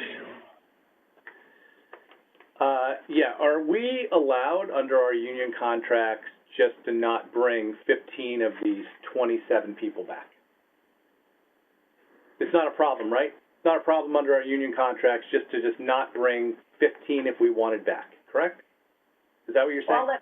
I'll let Mr. Hazelkamp answer that, but, I don't know that we would want to leave our departments without staff, so we can't respond to services that our residents are, used to, obviously. We want to be, the main focus is to provide top-level service to the residents and taxpayers of this town. And I wouldn't ever want to have like a skeleton crew in town hall, for sure. I would want to make sure we have, the highest level service, but I don't know as far as the union contracts go. But just saying, as the first selectman of this town, I wouldn't want to not hire back 15 people. That to me wouldn't make sense. I guess what I'm asking, forget the number, are we allowed not to bring people back? We give people a VERIP, and we decide, like in the public works contract, can we just not hire, if we wanted to, every single person that's, I'm not saying it would be the best or not. The question is, can we? Or is there union requirements under the union requirements? I know there's like a no fire clause, or there's some type of clause of no firing or not getting rid of positions. Is that still there? And does that impact this at all by this 5-person reduction? So the answer to your question is, we have control over whether we do or don't rehire people. Like, the language I think you're talking about is in a layoff situation. They have a no layoff provision. That's not the scenario that's not the scenario. We're not laying people off in this scenario. So the answer to your question is yes, we have control over, it's our management right and the administration's decision as to how many of these folks we want to bring back. Okay, and we won't get grievanced on that or anything else, correct? You can always have grievances. I don't believe there will be any. Okay. All right. The issue, I guess, I'm having with, and I appreciate the second page, but this gets to the question of what is the administration really trying to do? Because you throw this number out there of 22 positions of not bringing back 5, and first of all, we don't even know how many people are going to take this or not take this. Now we're saying we're going to do an analysis of cutting back on 5, as though that may be something you're going to do. And it would be great if there was a plan where you could say that and we could do an analysis of this, because this is what kind of like corporations do. And they can give you, an analysis to show you that it's financially beneficial. But we have no idea whether it's going to be 5, 10, 1, plus 2. I have no idea. And you can't even tell us, because you don't even know who is going to take the plan or not take the plan. You could lose all the best people. All the people you don't want to lose. We could be paying them a 6% bump on their pension. And all the people that you wanted to lose to do your modernization don't leave. And we have no path on any of that. So it's really mind-boggling sitting here on the Board of Finance, having no knowledge of what the plan will be, who will take it, what will be the next steps after that, because you may be wanting to get rid of people to do your modernization, and you might not get the people you want, and then I don't know what your next steps are after that. Okay, so Jim, let me I just want to address that the fact that we're basing this on what other towns have done, and Norwalk just did it. They had about 50% participation, and towns do this all the time. This is not an unusual thing. And other towns do exactly what we're doing, estimates. We've done a tremendous amount of work. We sent the Board of Finance really pages and pages of questions that have been asked and answered, and this is estimates. Typically, 50% or less of employees choose to take the early retirement package based on historical information throughout the state when towns offer this. So we're not being unusual, we're just basing it on what other towns have done. Towns do this so that they can reorganize. It's not a weird thing, it's not a strange thing, it's a normal process of government. And it's something that I heard while campaigning for over a year from the residents of our town, that they wanted to see our town modernized and brought into the 21st century. And based on all the hard work and research and information that we did, we believe that this is the best path forward to doing just that.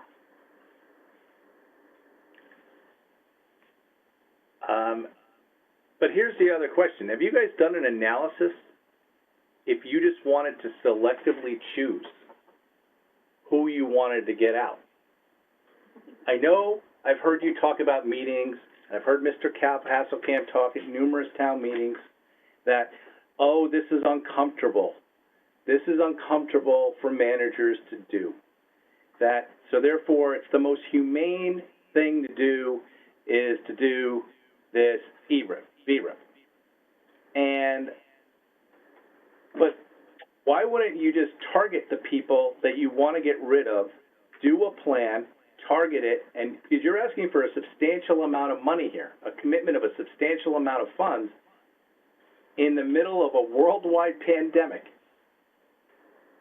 where our revenues are way off and we're having changes to our pension plan based on assumptions that we're going to be making. One's been made already in January, and one we talked to the pension, the Joint Pension Board, earlier, and another assumption is going to change that's going to cost us a lot of money.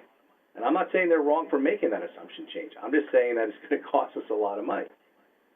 Have you guys looked at or costed out why you wouldn't just try to reorganize and choose the people you wanted to get out?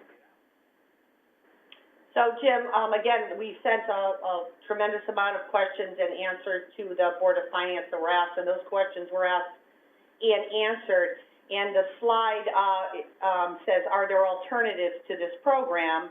And again, the town will continue to suffer from inefficiency, stagnation, staff motivation.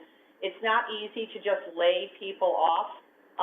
That's not something you can do in a union environment. Mass layoffs, there's a slide, you all have the slide, it starts off by, are there alternatives? And all the information is there, the reasons why towns, even during a global pandemic, such as Norwalk, chose to do this program because they believe it's the best thing for their town to reorganize and have efficiencies and be able to provide the best service. And if you just look at that slide, it illustrates, this isn't like a business. I've run a business for 30 years, very different, running a town and with union contracts that were written under a different administration. So it's a very different scenario. It would take years and years and arbitration and a whole host of things that would it would take years. And it would cause a tremendous disruption to the operation of town government. And so the advice from Mr. Hasselkamp, who's been doing this a very long time, is this is what towns do. I asked him, how do I reorganize our town? And he told me this is what towns do. Okay. They truly want to reorganize. So Ms. Kubchak, thank you for that. I just want to remind us all that we're here to talk about the plan in front of us.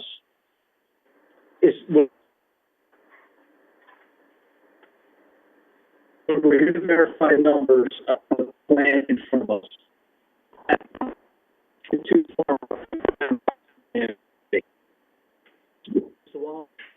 Do you? I can't hear you. You're breaking up. I didn't hear half of what you said.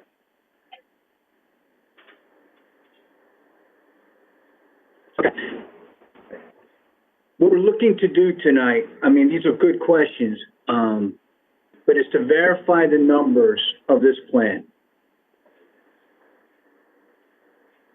So we just want to talk about the plan that's in front of us, okay? How it affects the budget, how it affects long-term liabilities, how it'll affect the current year's budget, next year's budget, how it'll affect the long-term liabilities, including pension and OPEB, the plan that's in front of us. Okay. Well, what is it having to do with possibly putting 22 positions filled versus 27? What's that to have to do with the plan? That seems to be going off skew as well. So I'll just jump in. This presentation was, developed for the RTM, because they look at the whole picture, and obviously there's some, parts in here about the budget, but really we made this for the RTM, who votes on it. So we put everything in there for them, based on a lot of their questions. But Mr. Brown told me that the, Board of Finance was asked by the RTM just to review the budget impact on, for the RTM they asked for the Board of Finance to give them or confirm the budget impact year 1, year 2, year 3, and so on and so forth. Of this plan? Correct. Yes.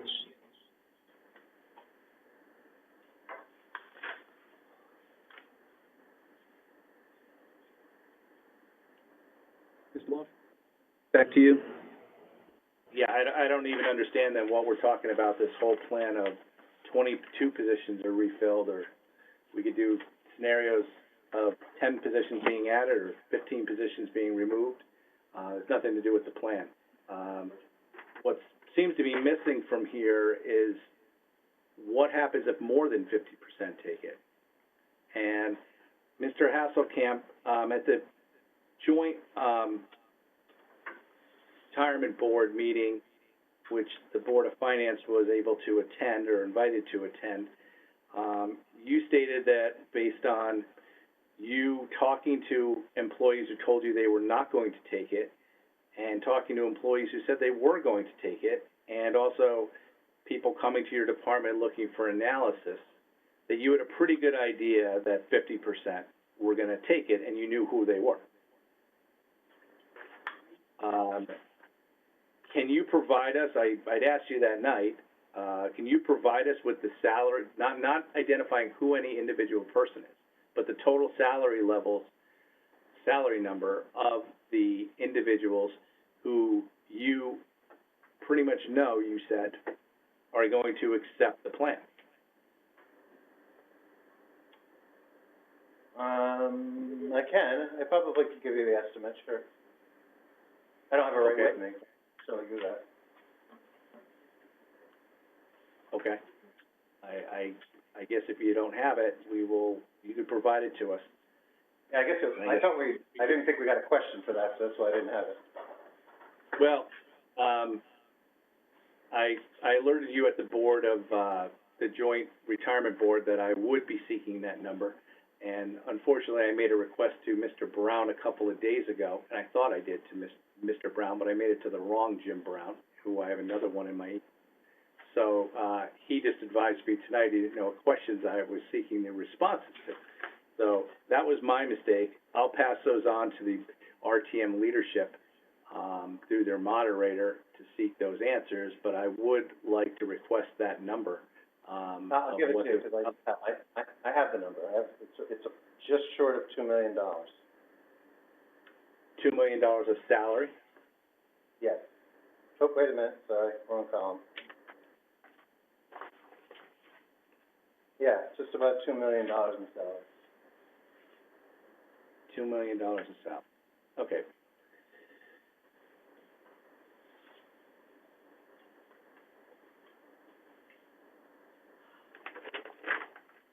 That's all the questions I have on this page, Mr. Brown. All right, thank you. Ms. Marmion?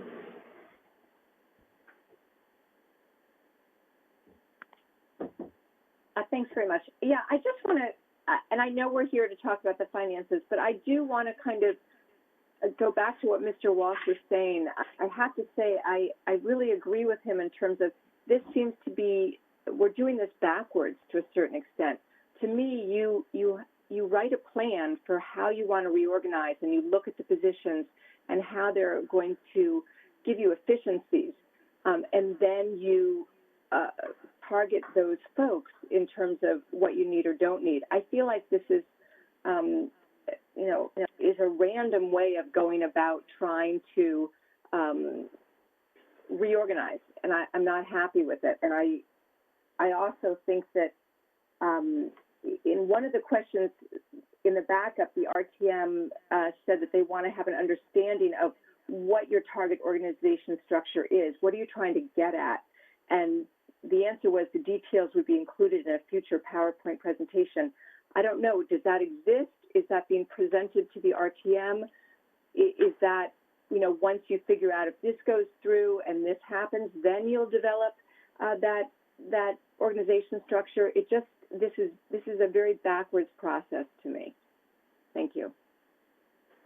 So I'll agree with you that it's backwards, because this is the first time I've ever done an early retirement package where people are asking about who takes the package. And this is sort of from my world, that's what seems backwards about this. Typically, you put out a package and then everybody finds out who's taking it.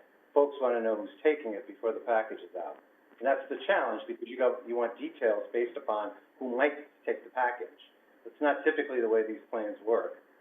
This plan is no different than any corporate golden handshake plan where they don't know who's going to take the plan. They put out a package, and they see how many people are going to take the plan. It's exactly the same in that context. Ms. Marmion? You're on mute, Sheila. Thank you. I appreciate that, but with all due respect, we're here to talk about the potential impact on the cost to the town.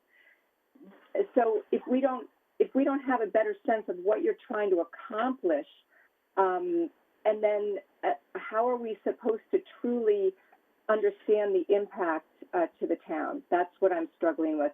And then when you add into that, you don't know who's going to take the package. You add into that you may be then hiring people as consultants with additional costs to the town. Some of these people might be high-level department heads, we don't know, and you're going to then post salaries for their replacements, which need to be competitive and therefore high. There are a lot of costs here that it's a struggle to come up with. So I'm struggling with that. Yep. Thank you. Ms. LeClaire?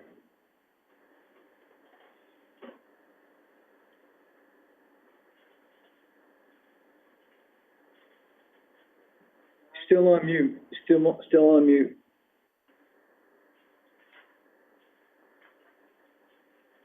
Am I better? Now you're good. I want to follow up on what Sheila just said and Jim Walsh. Where I'm struggling with this is that we're being asked to verify these numbers for the RTM.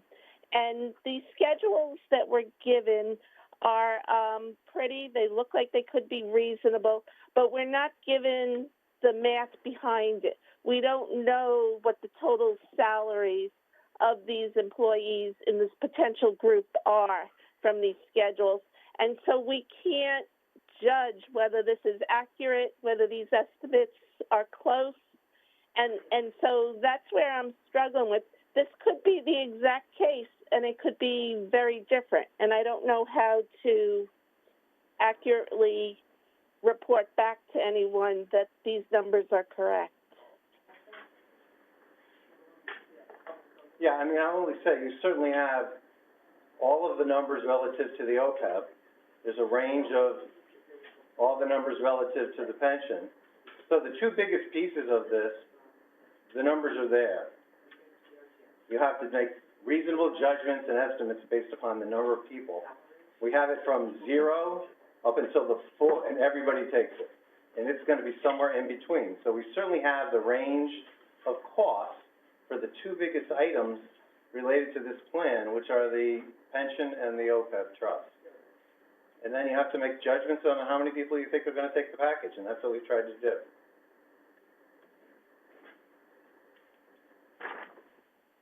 Okay, thank you. Ms. LeClaire?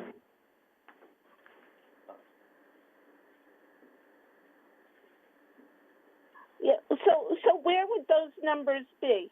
So where are those, like, the salary range that you're, making the pension estimates off of? Well, in your packet, this is a aggregated, sheet that outlines the salaries, for the different groups in an aggregated basis. That's in the packet. Certainly. On what page are you referring to? The first page, first financial page. It says VERIP eligibility and benefits. Okay, so we're gonna get to that when Mr. Vahey gets back. Because I want him to be part of that discussion as well. Okay. Oh, I'm here. I just, I'm trying to cook dinner and to be on the call all the time. Sorry. You do it all, Brian. Okay. Well, So it's getting late. Okay, my question is, on the first page, it gives us a salary range, but it doesn't calculate that out to total number of employees or how to judge what that is. Yeah, that's because if we provided you the detail of the data, it would be unfair to the employees because people would know, who potentially is in different categories. So this was a compromise that we reached with the RTM to give them aggregated data so that they would have some idea of which employees were within which groups by which salary ranges, and that's how that came about. But is there a total salary number that you're working with? Like, when you take the average of all of this, what is the total potential salary? Let me just make sure I understand your question. Let's see. If I add up the salaries of all folks that are eligible, and add 6, about 4.6 million, roughly.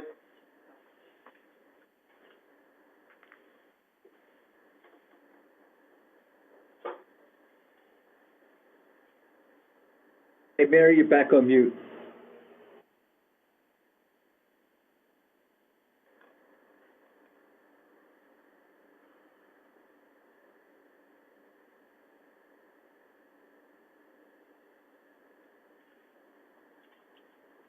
Mary, you have anything else?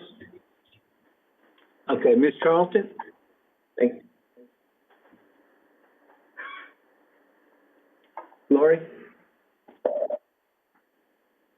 Yeah, I was just gonna react to, something before. I think we have some open questions. We have some reasonable information on the cost side. I think, I still question some of what the different scenarios could be. I think for my part and some of the questions I hear, I would just emphasize that I think some of the, maybe, I don't want to say frustration, but some of the back and forth, is really around the savings side. And I think what the RTM asked, as I understood it, was not just to validate the numbers, or maybe that's what you heard, Mr. Brown. I think what I heard is they wanted to know if the town could afford this plan, and that necessitates looking at the costs and savings. And I think what's hard here is the savings side is very squishy. To me, if you say, this is a plan that's going to cost us X amount up front, but it's going to bring these savings in terms of personnel changes, both salary and reduction in headcount, that's easy. There might be a couple of different scenarios, but then we'd know what it was, we could quantify it, and then when you move forward in the budget process, you would have an expectation of seeing those costs, be eliminated. And I think that's where we're struggling here, right? We're saying it's a guesstimate, we don't know, we're not sure, and so where I'm struggling with is how to fulfill, the RTM's request on that basis. So in my opening statement, Ms. Charlton, I did mention that was a question from the majority leader. Yeah. To us, can the town afford the plan? And what I said was, in some sense, that is subjective. So what we need to do, is basically what you just said, the best we can to verify these numbers on the savings side and then on the cost side. and then see, as best we can with the information that we have. And I understand. I think the question of whether the town can afford it, clearly we can afford it if it's cost neutral or if it provides a savings, right? That's a no-brainer. We can also afford it if there's a minimal cost. Right. But the cost is on a net basis. And so the savings here, I'm not sure, again, how we validate them when, we're trying to do the right thing here. I'm not trying to be an obstructionist, but I think we're hearing words like guesstimate and, we don't know. It could be 5 people, 10 people, whatever. And so I think that's where the struggle is, because there is a significant cost. And if you're not comfortable with what those savings are based on the plan that's been envisioned, I think that just leaves the question open. So I'll leave it at that. Thank you. Thank you. Ms. Kupchak or Mr. Hasselkamp, do you want to respond to that? Because Ms. Charlton brings up a good point. I mean, we know the cost, as you said, are pretty well determined. It's the savings that's more of a question mark. And so maybe you'd like to respond to that. I'm sorry, Mr. Brown, could you repeat that? Sure. It's based on what Ms. Charlton just stated, and actually what Mr. Hasselkamp just stated. The costs are pretty well laid out, especially OPEB and pension, and we'll have Mr. Vahey respond to that in a few moments. It's the savings that is more or less a guesstimate, much more than what the costs are. And so the question would be then, how comfortable are you with the savings as you've laid out? 22 refilled positions, 5 unfilled positions, and such. Right. Again, this is all based on Mr. Hazelkamp telling me he's been doing this for a number of years, and we gave the 100%, if 100%, every single person who was eligible under this plan would take it, what those costs would be, and then we gave what the 50% number was, and as Mr. Dewitt pointed out, it makes sense that people who are close to retirement or in retirement age, at full retirement age, might be more likely to take the package, which would be then less expensive if early retirement people took it. But again, it's estimates. I mean, that's why this is, I guess apparently this is how it works with other towns. No one knows. People don't come in and say, yeah, I'd like a calculation, but, if this passes, I'm definitely going to take it. Because Mr. Hazelkamp has said in the past, people have come in and done calculations in his HR department in other towns, and then at the last minute, kind of did a calculation of their own at home and realized they didn't have enough savings to be able to do it, so they decided not to take it.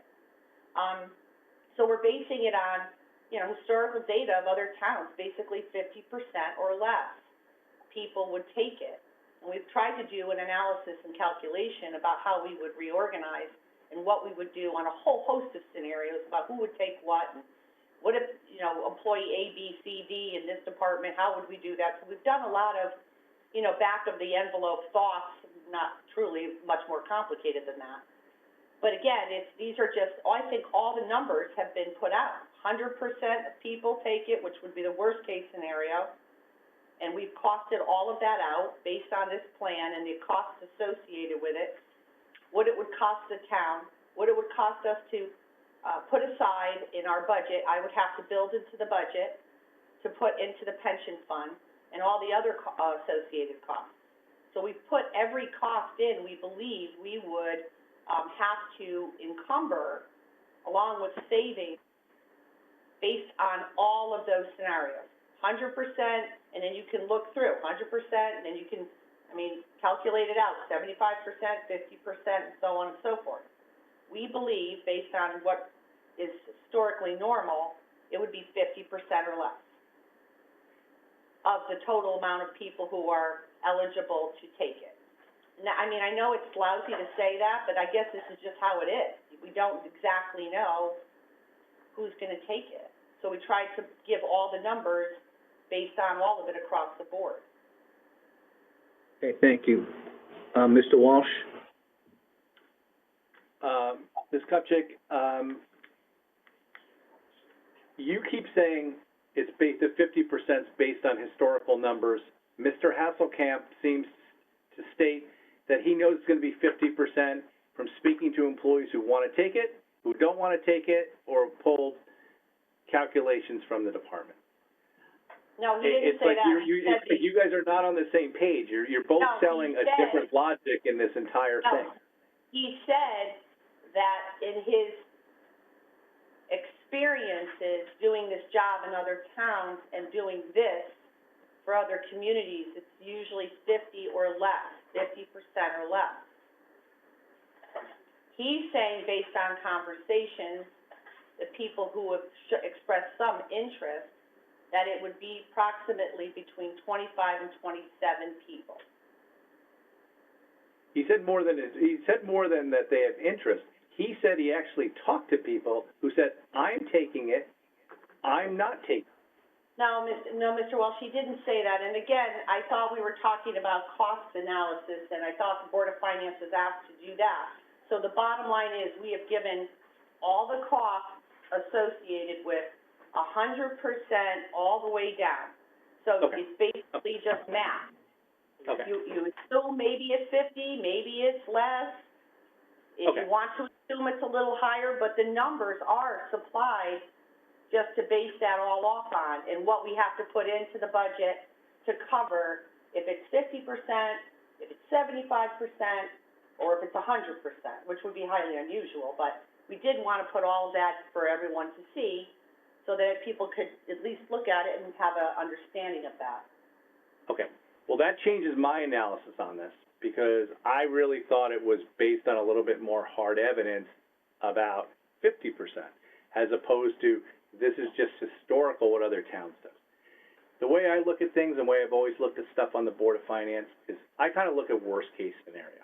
That's what I kind of have to do, because I got to play if things don't work out. So based on this, I think everybody should assume it's going to be at least 75%, and if it's 50%, it's better for the town. It doesn't cost as much. But if we're looking about how much it's going to cost us, I've got to protect the taxpayer and say, I think it's going to be at least 75% of the people. And if it works out to be less, it's less. Because I thought we were dealing with a little harder evidence from Mr. Hasselkamp's statements. Clearly we're not. That's off the table. It's 75. To me, this one Board of Finance member, I'm looking at it at 75%, and I actually think that the RTM should look at it that way as well. Now, Thank actually, what Mr. Hazelkamp said, and he said it to the RTM, and he said it probably 100 times over the past couple of months, was based on his conversations with people and people who have come down and asked for calculations, he believes that between 25 and 27 people would take it. Okay. In regards to the OPEB and the pension costs, obviously that'll cause a significant increase. And this is something you're trying to sell to the town and the other bodies, the RTM, and going down this path with you. Are you making a representation to the taxpayers that during the remaining point in time while you're the first select woman, that you will fully fund the ADEC, no matter what it is, in every budget going forward? Jared can come up and speak a little bit more about this. No, I'm asking, I'd just like to hear that statement from you, since it's going to be your budget that comes to the Board of Finance, because what we got stuck with last year was a budget that wasn't fully funded to the ADEC. And it put us in a difficult spot where we had to add a lot of money in. I think it was around $900,000. So are you making a commitment that if the town bodies go down this road, that you are going to fully fund the ADEC in your budget? So are you talking about when the mortality rates were changed after we had passed our budget and we had to add that money in? Yeah, but Ms. Kupchak, the question is, that's kind of a sidebar. The question is, are you as first selectwoman, committed to funding the ADAC as requested by the actuary and the pension board. So when the actuaries and the pension board state that to fully fund the pension is going to be this number, is the town administration committed to funding that 100% in the budget?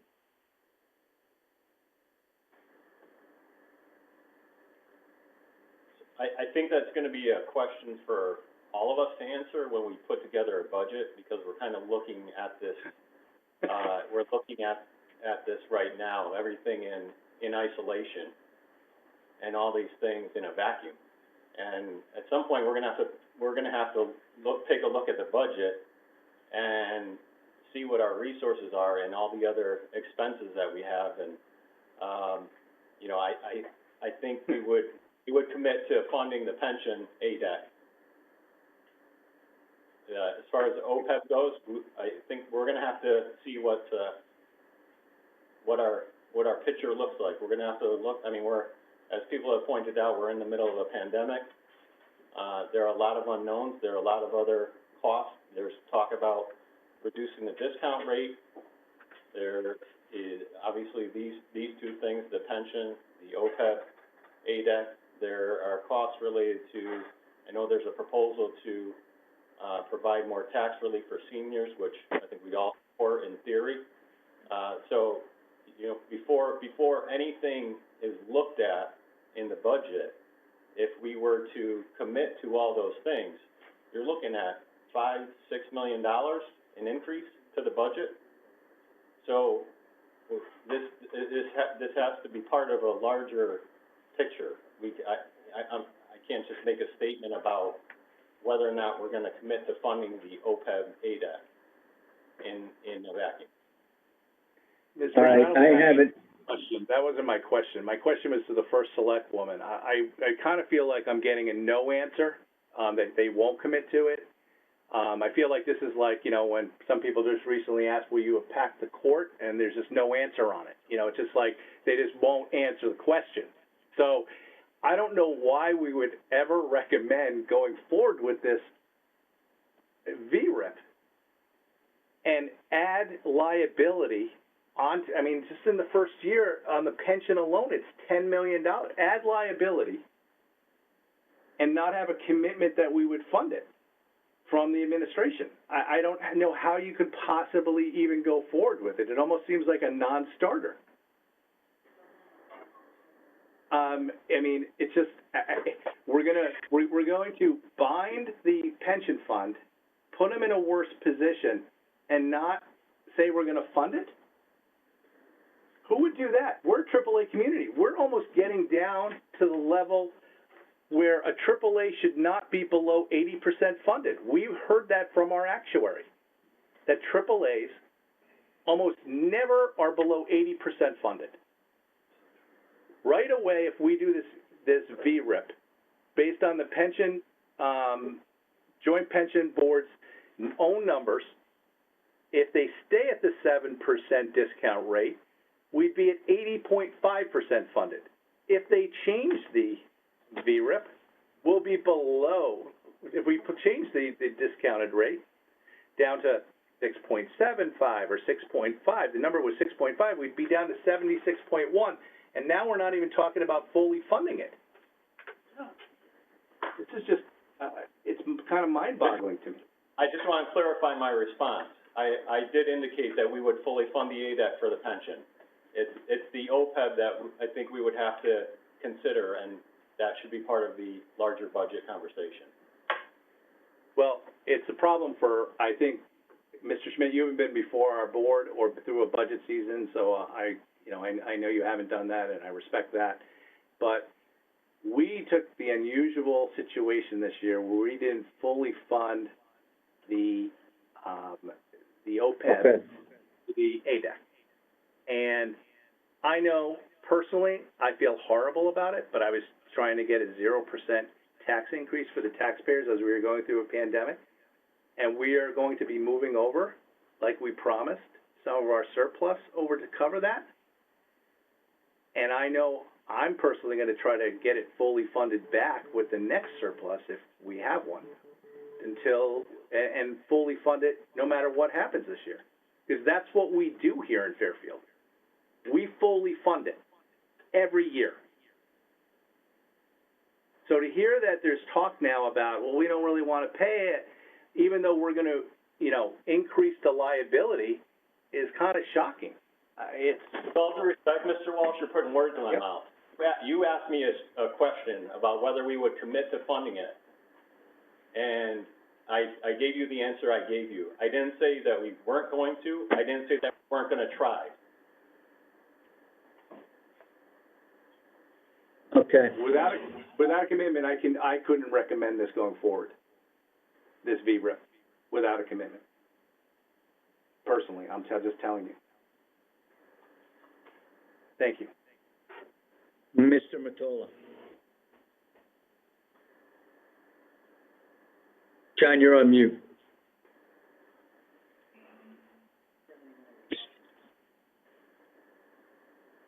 You're on mute, John.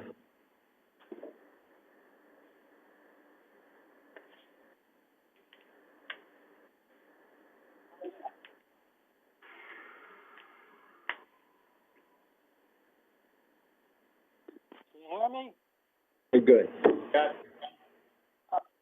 Sorry about that. Kind of what Jim was talking about, Jim Walsh. My concern, I look at it the other way. Let's say there's a commitment to fully fund. Mr. Mottola, you're not coming in very well. You know what? That's all right. Forget it. I'll see what's going on here. Thanks.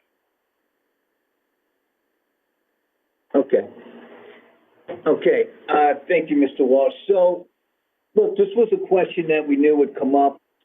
I just want to make this statement. Is last year, we didn't fully fund OPEB because it was a unique year. We funded it, I believe, by 5.5 million. We had 3.8 left. And then we committed to put the fund balance, which we're hoping right now, it's looking like it's going to come in a little over 1 million, maybe 1.1 to 1.4, and we will put that instead of into our fund balance into OPEB to help offset what we did not fund. But as a board, just for your sake, Mr. Schmidt, we are committed. And we do have a say in the budget. We are committed to we have been, okay, I can't speak for the full Board of Finance, but in the past, since I've been on 11 budget seasons, we have committed to fully funding the pension and fully funding OPEB and the fund balance. We have kept our long-term liabilities as very sacred items in the budget to the Board of Finance.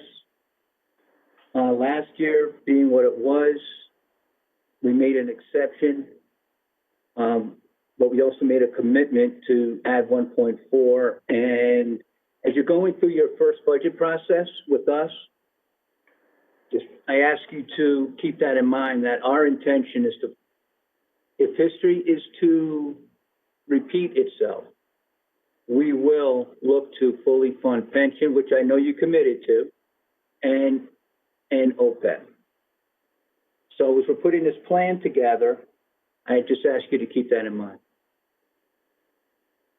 We definitely will, and we will commit to try our best to fully fund both of them. Okay. Mr. Mottola? Mute.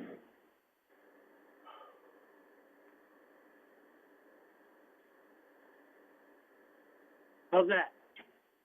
Good. We're good. So, what I was trying to say, I'm sorry, I don't know what's wrong with me tonight. If we do this, there seems to be significant costs in our annual contributions. We can afford to do that. And we have a commitment as a board to fully fund these. My concern is, are we going to end up taking away from somewhere else in the town to fulfill our commitment to fully fund our pensions. That's what I'm concerned about, and I think that's a question the RTM needs to ask. Is it worth doing that?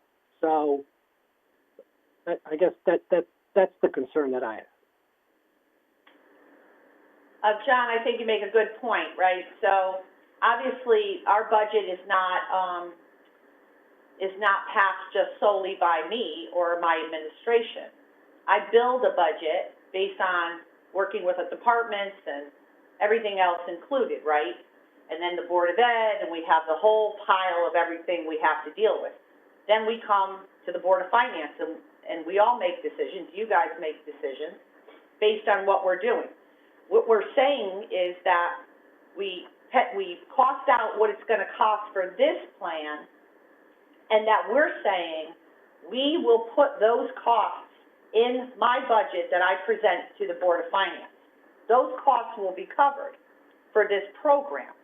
And then going forward, there's gonna be a whole host of things, like, Mr. Smith mentioned, the senior tax relief and all the other associated things that will come at us, and none of us really know what sort of things. None of us knew after I passed my budget in March last year that we were gonna have a pandemic a week later, right? There are so many things that come at us. Obviously, we do this together as a town. We're all going to be involved in the decision-making process about what gets funded, how much it gets funded, all of that. So what we're saying is that we're committing to putting the money in to cover the cost of this. And yes, you're right, John. There's going to be some decisions that are going to have to be made. And to me, this is very, very important, because this is delivering and giving taxpayers bang for their buck for their town government and services associated with them. And I wouldn't have put all this time and effort into it and have my entire team spending all this time and effort if I didn't think that our taxpayers would feel that they got something valuable for what we're doing. So I think it's a valuable program. I think it is giving something back to our taxpayers. It's something they've been asking for a very long time, for efficient, productive government that serves its people to the highest level that they deserve. And I own this, and if it fails, it's on me. I will take responsibility. Okay, thank you, Ms. Kupchak. While we're on the subject of long-term liabilities, pension, and OPEB, and Mr. Vahey's here, and I don't want to keep him on too much later, I'd just like to stay on that subject and ask Mr. Vahey, can you just tell us the exercise that you went through? We appreciate the time the pension board put into this. And if you could just give us a summary of the meeting that you had and and walk us through the numbers. Certainly. Everybody hear me? We can hear you. We, put simply, we just took the town's assumption and the work they had done with up to that point with Hooker and Holcomb, and had it done by an independent actuary. In this case, was Kavanaugh McDonald, and roughly the numbers came out to be the same, which we would expect. With the assumptions all start the same, and there's some other insight. We actually asked for like sort of what the Board of Finance typically sees, sort of a 5-year, holding everything else constant. So we because that's the way you guys are used to seeing it, and just sort of saying, hey, what does this do? How does it blend in over time from a funding ratio, assuming market returns are static, and it's just really smoothing out the 5-year impact or the first 5 years of paying this thing off. What the net takeaway was, and this is just start with, this is everybody taking it, and I can't do, the town in this presentation just tries to use an average and a midpoint, which is really not you can't do that. It's not a linear thing, because everybody saw on that distribution table, the range of the salaries involved, and, if anything, start using a median or group them differently, but you really can't just take a midpoint and say, oh, it's going to be half that. So whatever, we'll just use the worst case, and then you guys can come down. I think I heard people talking about 60%, 75%, but essentially doing this creates an additional liability, right, additional on top of 10 to 20 million bucks, essentially, and that's including OPEB. And if you're essentially funding it over the 20-year period, 22-year or 21 and a half years of the amortization on the pension overall. So that's like about 400,000. This is assuming everybody, which probably is not accurate, but it's somewhere between zero and this number, 400,000 ish for which I think is sort of reflected in the PowerPoint that's here for the pension, and then somewhere close to 500,000 for OPEB. So roughly $1 million a year for the next 21 years. Which, if you want to do some quick and easy math, you're basically spending about, worst case scenario here, about $400,000 per head to get them to go away early, using this method. Not to say, so if you wanted to compare and contrast it with other potential ways of getting people to retire early, there's a decent, rough thumb rule to use. Does that make sense to everybody? $400,000 per head? Yeah. Okay. Thank you, Mr. Leahy. And did you see the numbers? So the numbers that are in the presentation, the pension increase and OPEB increase, based on what the information you just relayed to us, you would concur?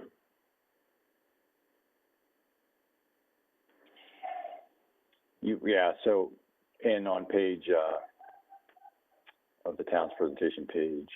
If you go, it doesn't have a page number. It just say VERIP budget impact.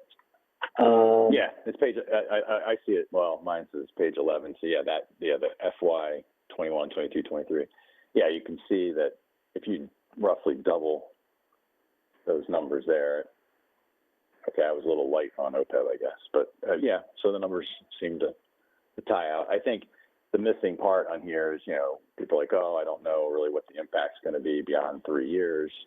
And I'm sure that's completely valid for like current operating costs because, they're hiring new people and who knows what's going to happen beyond 3 years.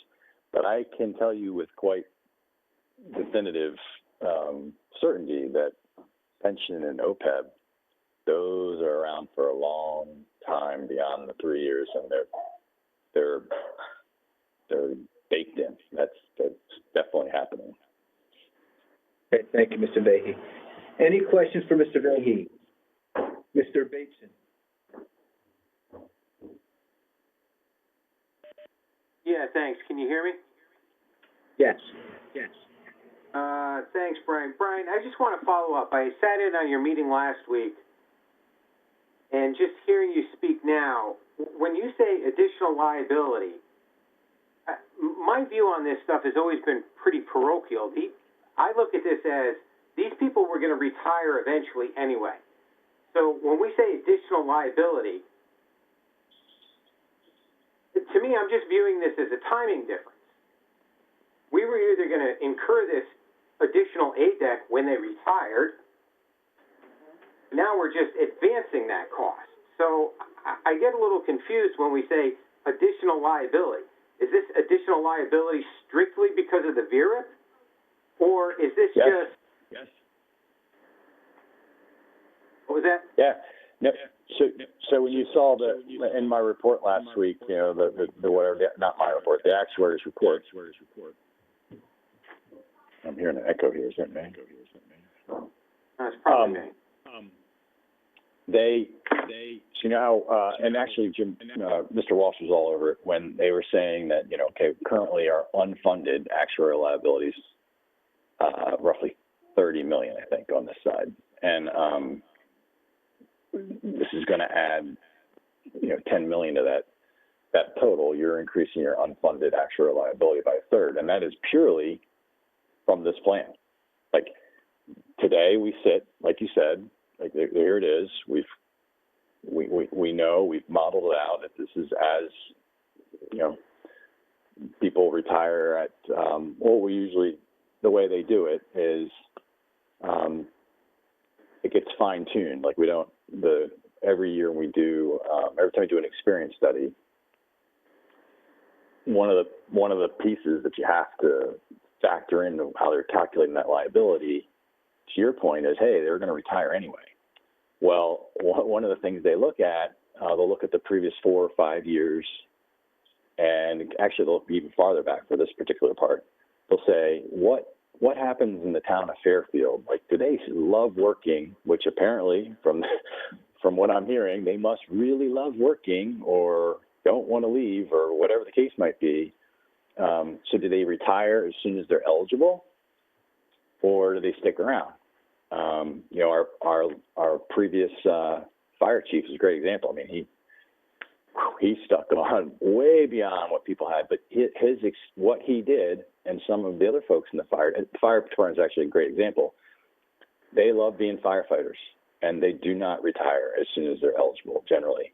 And so the actuary takes that data and adjusts that pool of our firefighters and say, I know they're all eligible, and we might, if they all retired when they were eligible to, we'd start paying out the pension right away.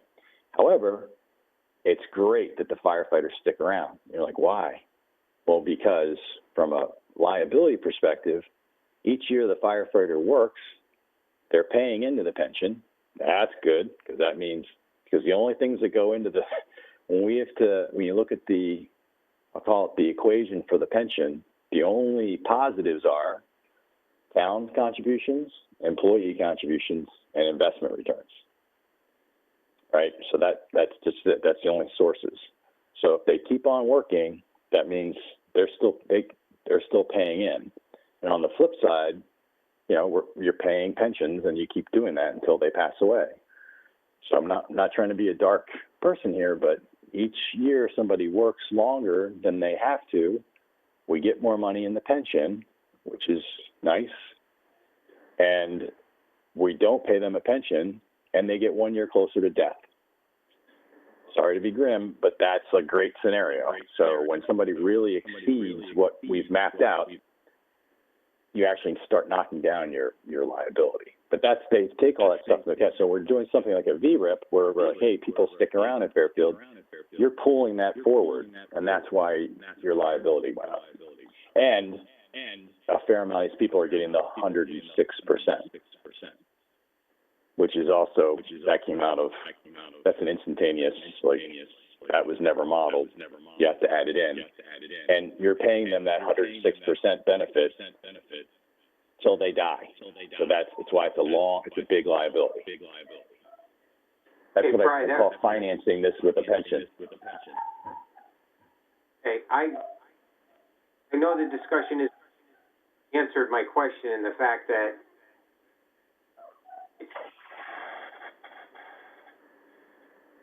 $10 million is straight up a result of putting them into the plan earlier, or having them. So in other words, they're going to live longer and draw out of the pension plan longer.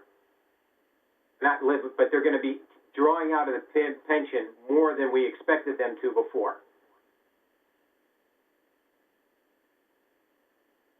Okay. Right, that kind of blew my theory. Yeah, because just kind of think about it. Like they're getting another way to phrase it, they're like, we're giving them 3 years extra of credit that they didn't actually do. So not only are we giving them 3 years of credit in the calculation, but we don't get those 3 years of employee contributions. And as you said, they're starting earlier than we. Brian, off the top of your head, this $10 million. What's our unfunded liability right now for both plans, approximately? Oh, geez.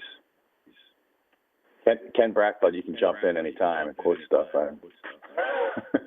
Like, I don't have the. I'll let you take that math question. I think it might be important to note, though, the difference between the firemen and the police, they continue to get pensions while our town employees do not.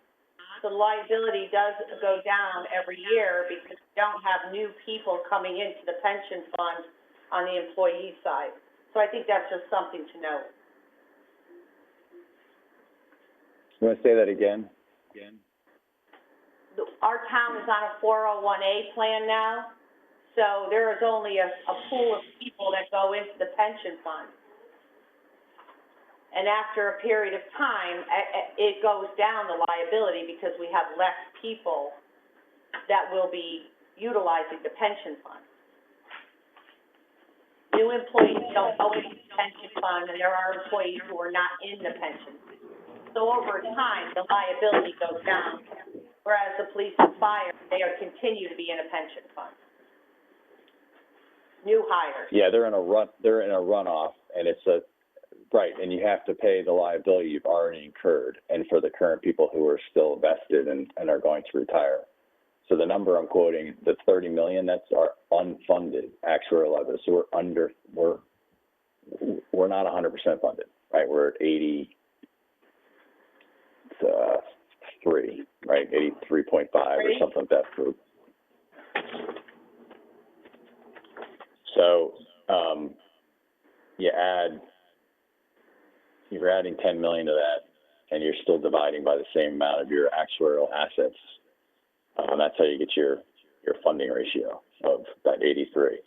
So you add 10 million in, and you're not adding a huge chunk of assets. So that therefore that's why it's knocking down your funding ratio instantaneously.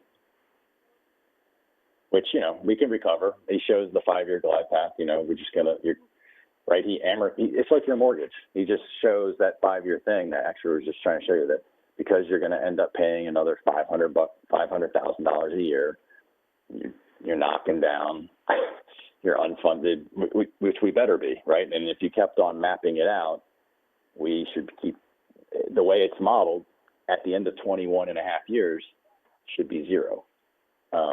Just like your mortgage, you have it all paid off. But you're just, that's what I'm saying. I try and tell people, like, you're just, there's lots of different ways you can pay for things. We're just choosing a really long dated, expensive financing mechanism here, whereas you could also, I'm just throwing an example out there, but everybody keeps talking about corporate plans.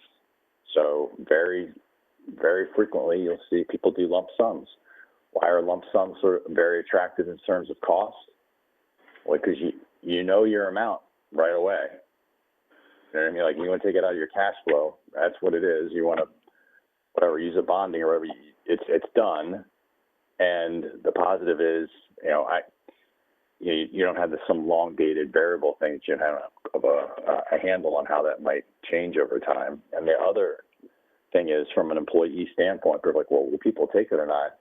I think an example was used that whether people accept it or decline it because they don't know if they have enough savings, you offer somebody a year of their salary up front and tell them they can also start their pension tomorrow. It's like getting a year paid off.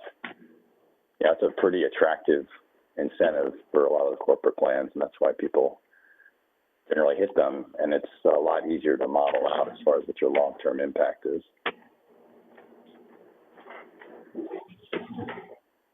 So, Brian, the question, I think, was what's our overall liability? Does about 238, 40 million sound right?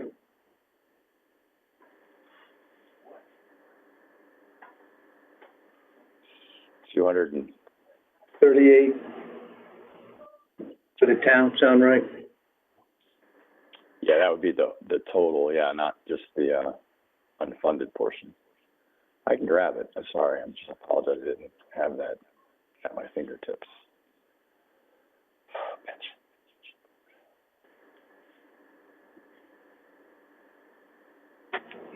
Well, you're looking for that. Ms. Charlton, you have a question?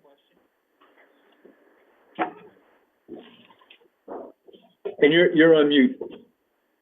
It's easy to forget. Sorry about that. Hi, Brian. On the analysis that you requested from the new actuary, there were two sets of numbers. One had the increase in the liability sort of in the status quo environment, and the other assumed that the discount rate would decrease. Can you explain to us why you tied a decrease in the discount rate into this discussion? Did it have to do with the fact that, we're now, the plan is going to be at a lower funding ratio? And would the passage of this plan, assuming this plan was approved, would that, I know you can't speak for the board, but would that be a factor, the amount of the unfunded liability, would that be a factor in the pension board's thought process around a discount rate?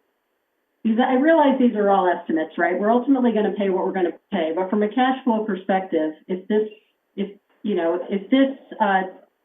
plan was passed, and if it did in fact increase the unfunded liability, would that impact the discount rate decisions that the pension board looks at? And if not, why was that analysis in there? Could you maybe just help us understand that? Yeah, and I found the actuarial report, so I can answer the other question too. No, we just did that because when the reality is, when I said there's uncertainty in this liability because it relies on certain assumptions, right? I said the only three contributions are how much the town pays, how much taxpayers put in, how much the employees put in, and what the investment return is. Well, that investment return thing is kind of, you can think of it as sort of like your financing, right? Right. It might not kind of, it is. So, unfortunately, we try to estimate what we're going to earn over that 21 years. But, market, since I've been on the board now 10 years, I think when I started, we were at 8.75 as a discount rate, and we're at 7, and our consultants and our actuary both kind of said, based on their projections of capital markets, it's probably going to be tough for us to get 7, and I don't push back very hard because, since we're kind of like 60% equities and 40% bonds, and bonds are currently yielding 1.5%,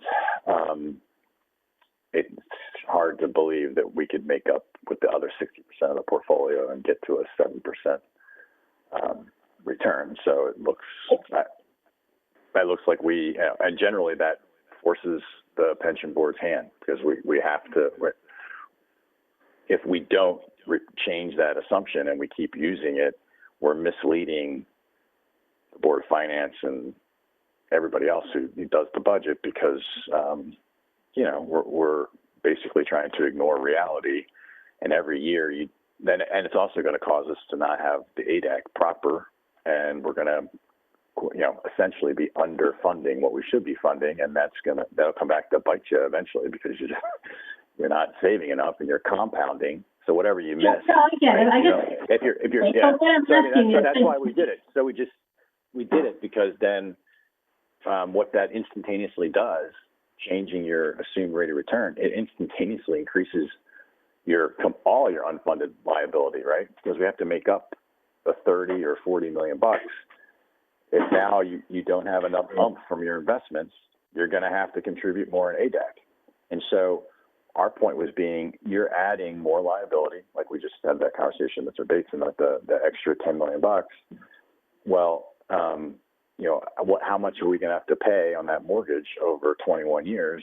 We have a number based on the 7%, but if we very likely change that to 6.75 or 6.5 over the next year or two, that still leaves an 18-year period on your mortgage to pay.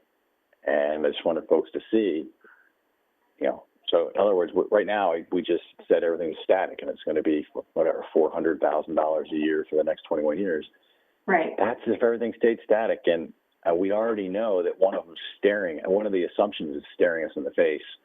So I guess we could all ignore it and be happy. But I was like, hey, I just want people to have their most informed decision and say this is one of the perils of using a long-dated sort of variable, if you will, financing approach.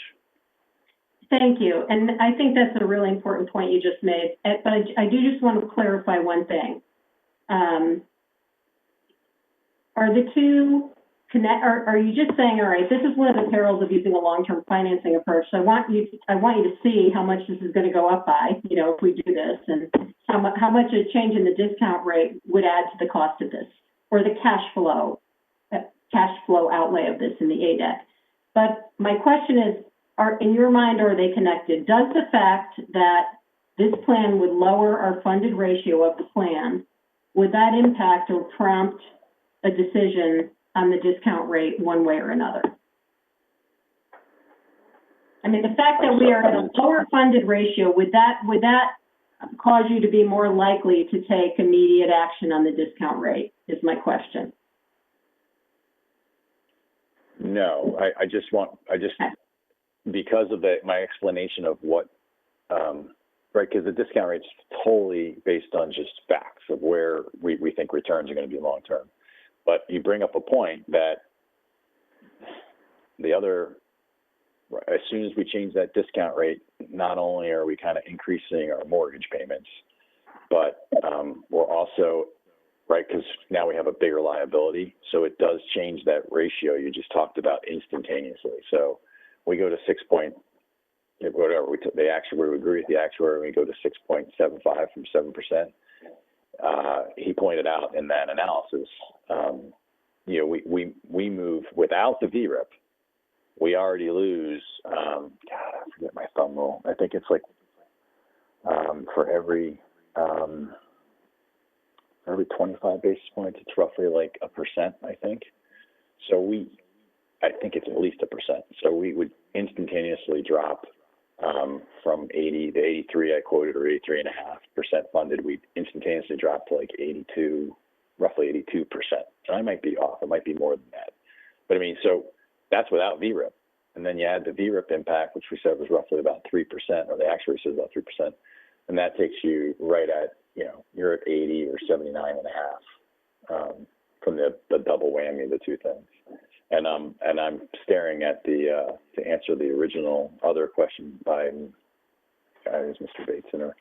Our unfunded actuarial accrued liability as of our last report for just the town was $33 million.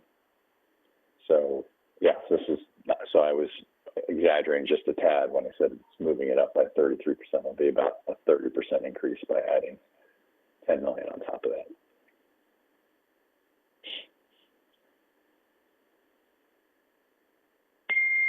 Okay, thank you.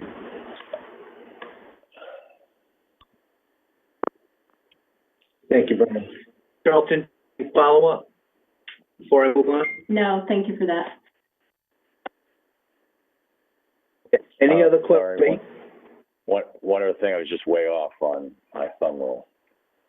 Because Hooker and Holcomb did they did a 25 basis point change in actuarial, and it takes it from 32 million to 38 million. So it adds, just the discount rate adds 6 million. So 6 on 32 is 1/5. So wow, that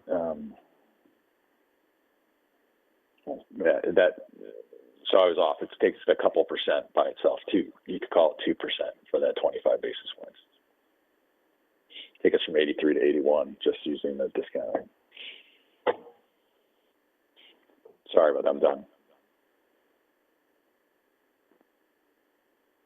Okay, thank you, Brian. Any further questions?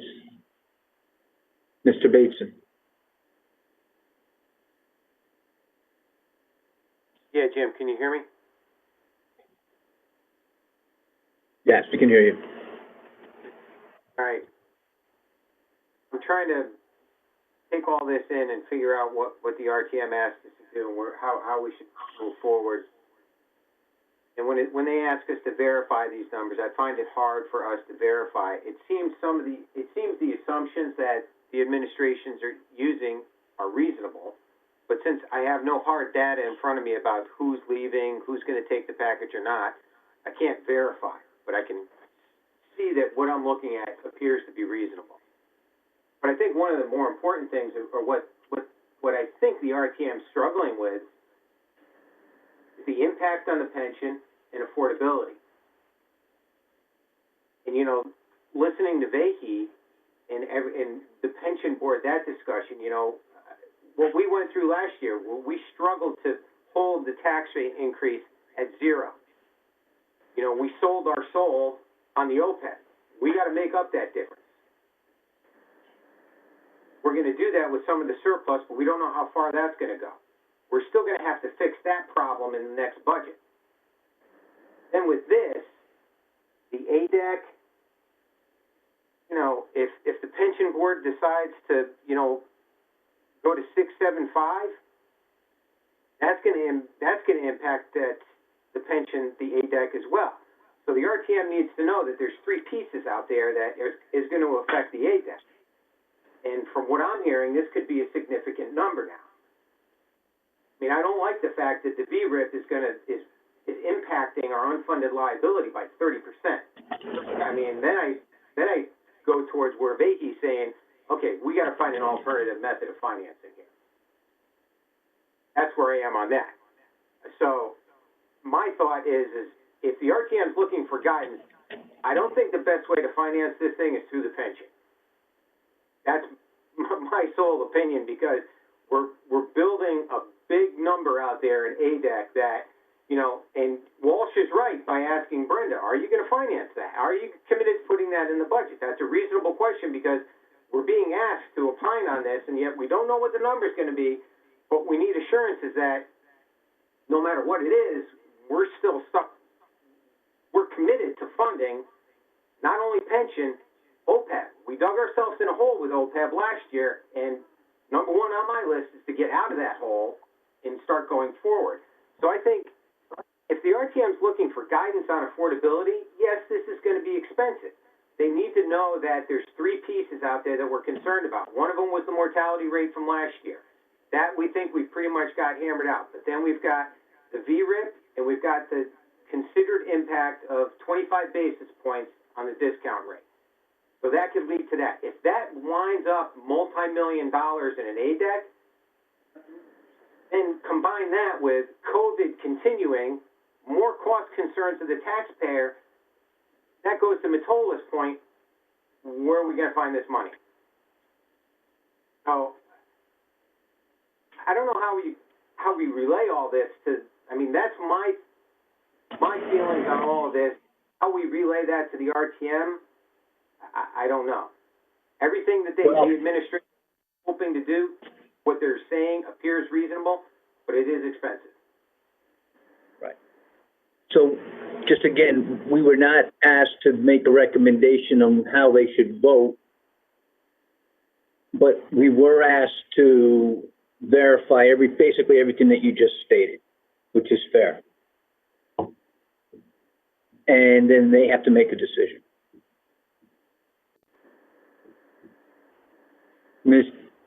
Mr. Matola, I'll go to you. Yeah, I agree 100% with what Ed said. I think he nailed it. Those are the issues, concerns that I have, and I think in some way that should be relayed to the RTM. And I just want to make it clear that I think it's a commendable idea that we're trying to do these things, reorganize, so on and so forth, but I think it needs to be relayed to the RTM that there is a significant cost. And perhaps there might be other ways to go about the reorganization. So that's my 2 cents. Mr. Matola, thank you. Ms. Charlton? I agree with what Ed and John said, but I just want to reiterate, because I think we asked the question before about savings and how comfortable we were with these numbers, and I don't think we got an answer to that, because I think the answer reverted back to the cost side. which I think we're probably a little more comfortable with. There may be some questions about different scenarios depending who takes this, but we've got that data. I would state the concerns as follows. Costs are one thing, the savings are the other part. Without some level of comfort on the savings, we really don't know what this all means, because the savings could offset the costs. And if that were the case, and if we had comfort that that were the case, this would be a very different conversation. So I think, to me, the question would be around savings, and I think that gets to a point that Sheila made very succinctly, which is, what is the organization you want? What does that look like? And then you figure out the best way to do it. And it seems like we're just waiting to see what the organization will look like until later. So the cost savings is one thing, and then to Ed's point, how do we finance this thing? Because there certainly are alternatives beyond the financing mechanism that costs us at this point 7%. Those are, those are my concerns. Thank you. Okay, thank you. Mr. Walsh? Yeah, I think we and the RTM have to look at the costs and what we can afford. So to give you an example, this board, when presented, we had to add this past year, just the pension alone, I just looked it up, $1,143,000 of fresh cash. But it's not just 1 year, that's gonna be going forward. And that's in this, if this form that we received, it's now up to our contribution required $5,862,000. But we just added $1,143,000. With this VERIP, we will add anywhere at 50% of the employees exercise it, another $216,000. If 100%, it'll be another $400,000. We are staring a change in the discount rate, as Mr. Vahey and Mr. Brockfeld, and they both gave their full board, every member was on the conversation, the right to contest that the discount rate would be moved down, increasing our liability. If I look at this form, and I look at the go from 7% to 6.5% with the VERIP, basically it goes from $6 million in the first year, $6,301,000 to $7,517,000, the contribution required. So if I take out the VERIP out of that, it's about another 1.2 just for the change in the discount rate. When I start adding all these numbers up, we're getting pretty close to being like $2.5 million of fresh cash that we're having to put into the pension fund on a yearly basis in a very short amount of time. Matter of fact, it's almost 50% more than we did within a 14-month period of time. 50% increase in a large number. How do we afford that? I don't even understand how we afford that. Because in order to afford that, we're going to have to cut some service. I don't even know where we did it. We did it this year. I'll tell you, we all know how we did it this year. A little bit of smoke and mirrors. We were able to reduce the Board of Education because of the pandemic and cost savings and save some money for later and move it around. But we have to pay, we're getting to the point we have to pay it on a yearly basis. And I just have a hard time with it. I understand the assumptions have to change. I understand that some of these assumptions weren't accurate. Mr. Vahey knows I don't love this new mortality table, but it is what it is. And it is probably more accurate than the one we had. I don't love it, but it is what it is. And we just have to accept it. But $2.5 million in a 14-month period of time, it's a 50% increase in a number.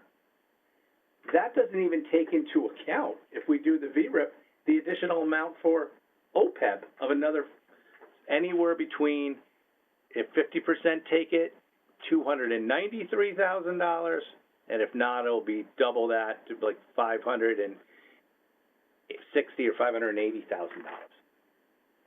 These are huge numbers. I don't even know how we afford them in the midst of going forward with budgets with pandemics, extra cost all over the place, lack of revenue in all sorts of areas going forward, and questionable state funding because their revenues have been blown up at the state level.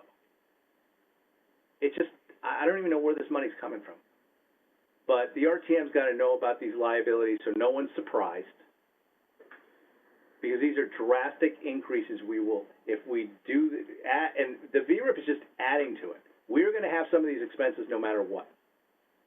But it's just adding to a bad situation, and I just don't think it's the right time. Thank you. Okay, thank you, Mr. Walsh. Again, I just wanted to not go as far as telling the RTM what to do, but just verifying the numbers, which I think we verified the costs, even the minimal costs. And so, Mr. Schmidt, I don't know if you want to answer to some of these costs, but what it sounds like to me is that the costs are what they are, and we know what we're up against. The plan is to reorganize, which is understandable, valid plan, all for the right reasons. It's the savings that I believe we're having more difficulty with on how to cover these additional costs and getting more comfortable with the more accurate, or at least, more accurate savings to offset these costs. So how can you get us there? So before I talk about that, I wanted to go back. You guys covered a lot of ground in the last, 45 minutes or so, and I just wanted to clarify a few things. Number one, which, we've talked about, and we know that it's going to be somewhere around 50% of people that take it, not 100%. It's not going to be 100%. I don't know how to be more clear about that. It's not going to be 100%. It will be somewhere around 50%. But so the analysis that was spoken about assumed that 100% of people were taking it.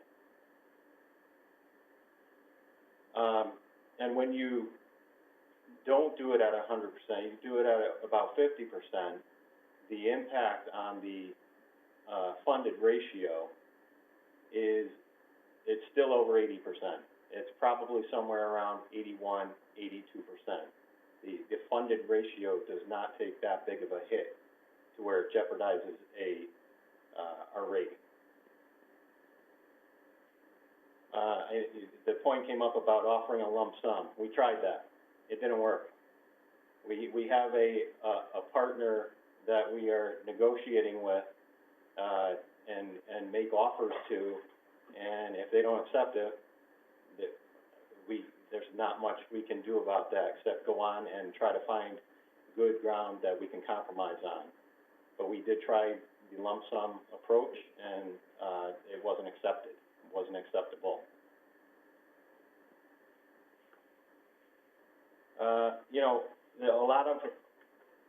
There's a lot of emphasis on the discount rate, and that 7% is too high. I said it in the pension board meeting that we'd all like to see that go down. The one thing I will say is that it is not impossible to achieve 7%.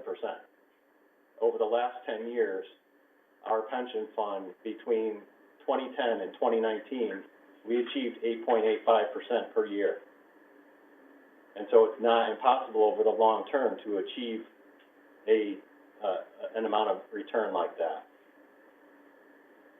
The point was brought up about going, I actually don't know what the proposal is now, if it's 0.25% or 0.5%. Towns just don't do that. They don't go that low in one fell swoop. They may go 0.25%, but that's about it, for the exact reasons that Mr. Walsh pointed out.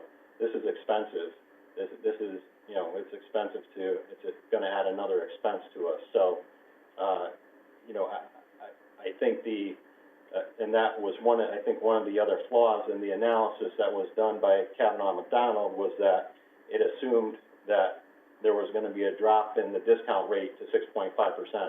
That's not, I can't say that's not gonna happen. That's not my decision to make. That's for a larger group to decide. I think that would be a bad choice. And I think we should do it more incrementally if we do it. So, Mr. Schmidt,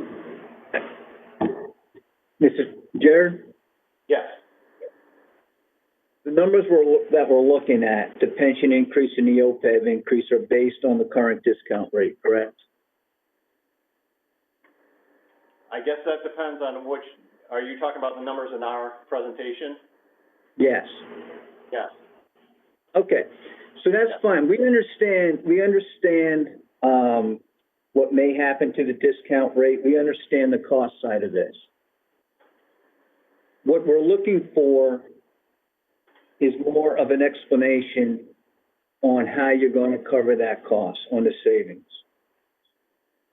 I'm telling you, it's got to be more solid than what you're saying.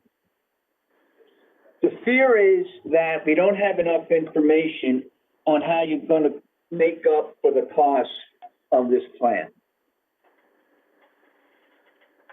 That's the concern. We get the cost. We don't even have to talk about the cost again for the rest of the night. It's the savings. How are you going to cover this cost? How can you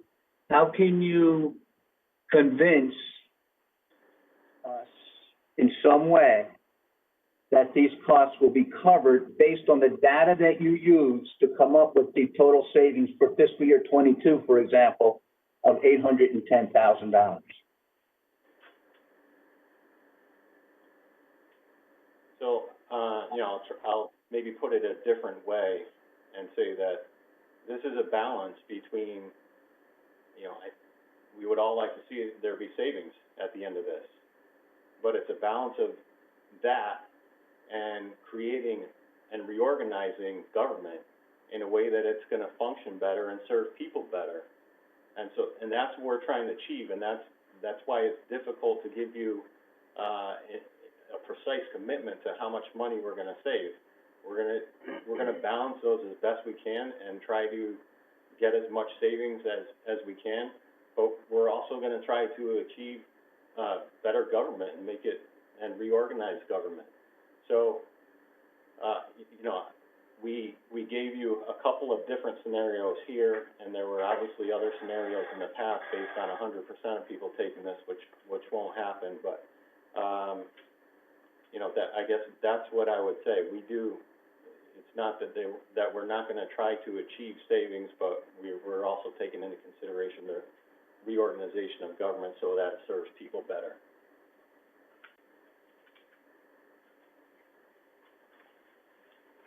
Okay, we understand that. And it's a worthwhile goal. We're still looking for some validation on the savings. That's what I'm hearing from the board. How are we?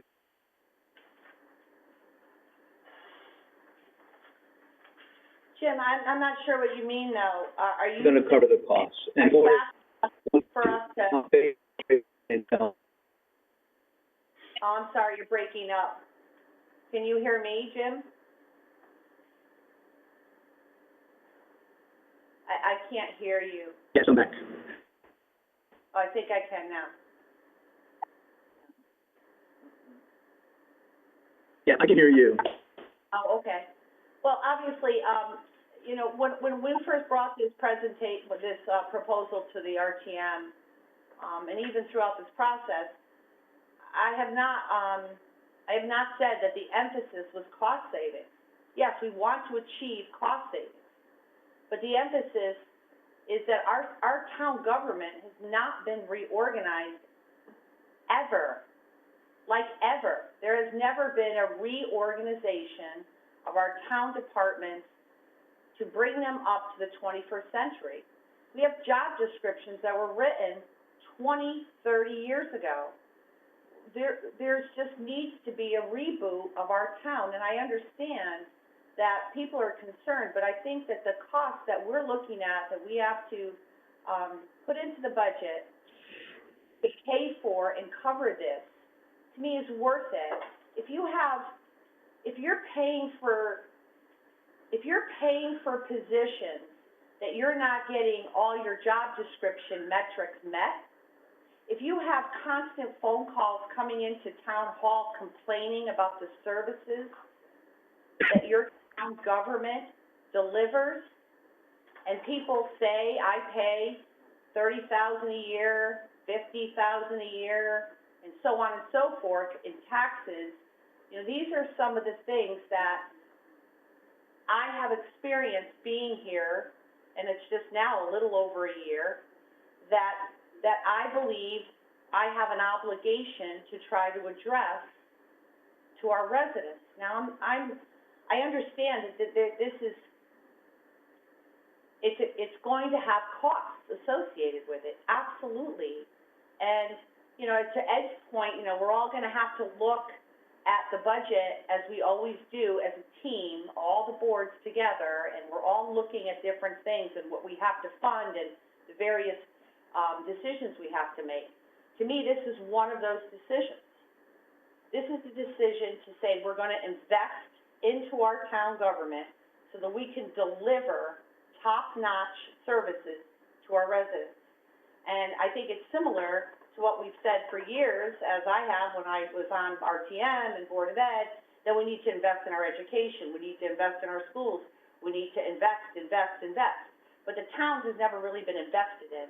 And so what I'm asking is that we have a leap of faith here, we work together to be able to make this work so that we can deliver for our residents who pay taxes and want the best services and the best town government that they can have.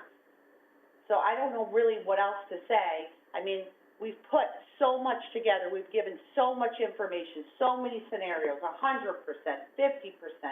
How much impact on the pension, the OPEB, all these different things.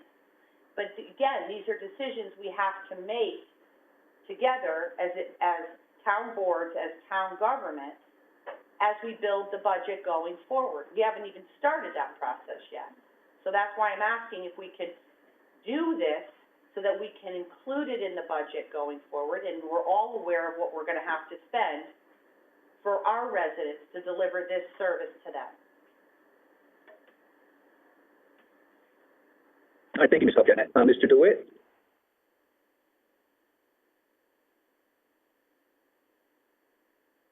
Thank you, Mr. Chairman. What I think we're missing in this subject, you just said we want to put these numbers into the budget. I think what I'm hearing, and what I'd like to know if I were on the RTM voting for this, is what does that next budget look like? This is looking at one little piece of the budget, right? And there's a lot of moving pieces this year. You know, as last year's was hard, I have a feeling this one's going to be even worse. So it might make people feel better if they really knew what we thought it would be. Because in the first scenario, we're getting back $90,000 savings, right? But those next years, it's going to cost. I think it's going to cost the first year, frankly. But there's a cumulative effect here. If we only look at this impact, and then next week we're going to talk about the fill pile, that's going to have an impact. Well, maybe a week later we'll talk about senior and disabled tax relief, right? $500,000. So, you know, what I'm hearing tonight is this. People want to know, or people who are voting on this, I think want to know, what's the total impact that all of our next year is going to have on us, not just this one piece. And maybe the discount rate is a part of it. But Mr. Chairman, I have to say, I think as the charter that was put before our board for this meeting, between Mr. Vahey's numbers, or the pension board numbers, right? That accounted for the discount rate reduction. The fact that we have numbers, in front of us that, we were talking about tonight that doesn't have that discount rate, I think the RTM has all the data it needs to make a decision, along with the total impact, statement. Yeah, thank you, Mr. Dewitt.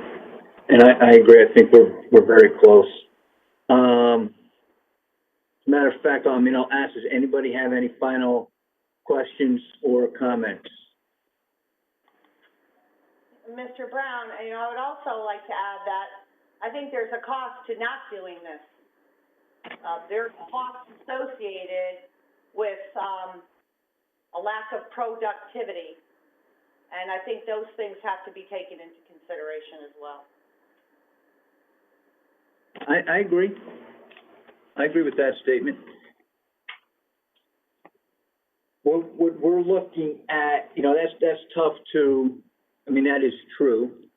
I would agree with you. It's tough to put a number on that. And what we'll have to do,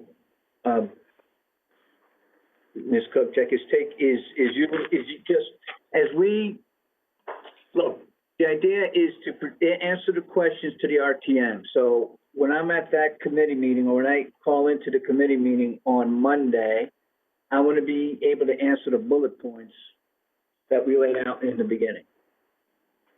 And I think we're getting very close that I'll be able to answer those bullet points. And maybe there's some more questions we'll come up with, and I'll get them over to you tomorrow. Okay. Mr. Walsh, you had your hand raised? Yeah, I just did a calculation, based on Brian's form, and I know that, he is not, says we can't exactly extrapolate from that, but he said we could try to get close to it by going to the 6.75, whatever. So it's 6.5%, and the VERIP at 50% participation. We will have added $1,143,000 for the mortality chart change to the pension. We will have added $232,000 for the VERIP, and we have added another $1.2 million if it goes to 6.5%, for a total of almost $2.6 million. If we look at it though, the exact same scenario, and it's at 6.75, if the pension board goes to that, we will have added $2,055,000 in 14 months. And that doesn't include the additional amounts we need to pay for OPEB because of the mortality rate changes, or the additional 200 and some odd, 293, almost $300,000 for the OPEB increase because of the VERIP at 50%. These numbers are getting off the chart for increases. And, when people are making these decisions, those are just the numbers. That's what it's going to be. And it's going to cause either a tax increase or a cut in services. There's no other way around. So, Mr. Wallace, some of those numbers were coming at us. Some of those numbers were coming at us anyway. It's the additional. What this is on top of that, I think, is what we're focusing on. Correct? Yeah. And can I just ask Mr. Beatty one question? There was a 2009, we keep hearing about, that there was some form of VERIP in 2009 that might have not gone through the proper town charter provision, state law provisions. That was also a 21% mortality rate on that, correct? So we're still got like another 9 years to pay on that. We're paying currently in the pension plan for that last VERIP. Yeah, we are. I think I began on the pension board in late 2009. I don't recall that occurring. I went back to, we actually have a lot of those old actuarial reports. I will say that you can see, and I'd have to, go and ask Hooker to strap this out, but what you do see is that we were over 100% funded, and we rapidly, and it's a combined effect. It's just not just whatever the VERIP was that they did was not quantified, but the combined effect of the Great Financial Crisis losses, which get blended in over 5 years, and whatever they did on the liability side, and I believe we knocked down. So that was a perfect storm then too. Because we knocked down the was one of the first reductions in the discount rate. So that combination of events rapidly took us from like 100% funding level to, today we're at 83, and there's been a couple other discount rate adjustments. You can see, right, by doing them, because you reduce your unfunded liability, you have to start paying it off. It messes with your ratio pretty rapid. It's a one, whatever. It's like all the things are combined, cumulative effect, but you have to weigh those and whether it's worth it. Okay, thank you, Mr. Vahey. I don't even think we were contributing to the pension in 2009. That hurts too. And just for for this year's report, just to emphasize the town, you guys have quoted several times what the town contributed to the pension. The employees contributed about half that of whatever the town did. So like 6 million plus 2 million. And then the investment returns in the past year contributed over 10 million. So you can kind of see, like I said, what the different contributions are and how important they are. And another thing from the actuarial report, just as I was flipping through it, if we didn't have an unfunded actuarial liability, our ADAC would be half. So in other words, just saving for retirement, the normal cost, what we kind of like, you're putting away in your own retirement or whatever, and you were completely, you didn't have any catch up, right? You were completely, that's, at this point right now, before we do anything else, they're about 50-50. So half of the ADAC is for, our normal, what we experienced if we were 100% funded, and half is to pay off a mortgage that we put on for whatever, increasing. Mortality table is in there, unfortunately, but just so you guys have some reference. So I don't know what a thumb rule is, whether when that ratio gets really bad, God, the state of Connecticut must be their normal cost versus their unfunded liability. Their unfunded liability is massive, obviously. So, yeah, do you want to get into that situation, which I think a couple of folks have talked about? Okay, thank you, Mr. Vahey. So, Ms. Kupchak, anything else? I'd like to give you the last word. Anything else you'd like to share?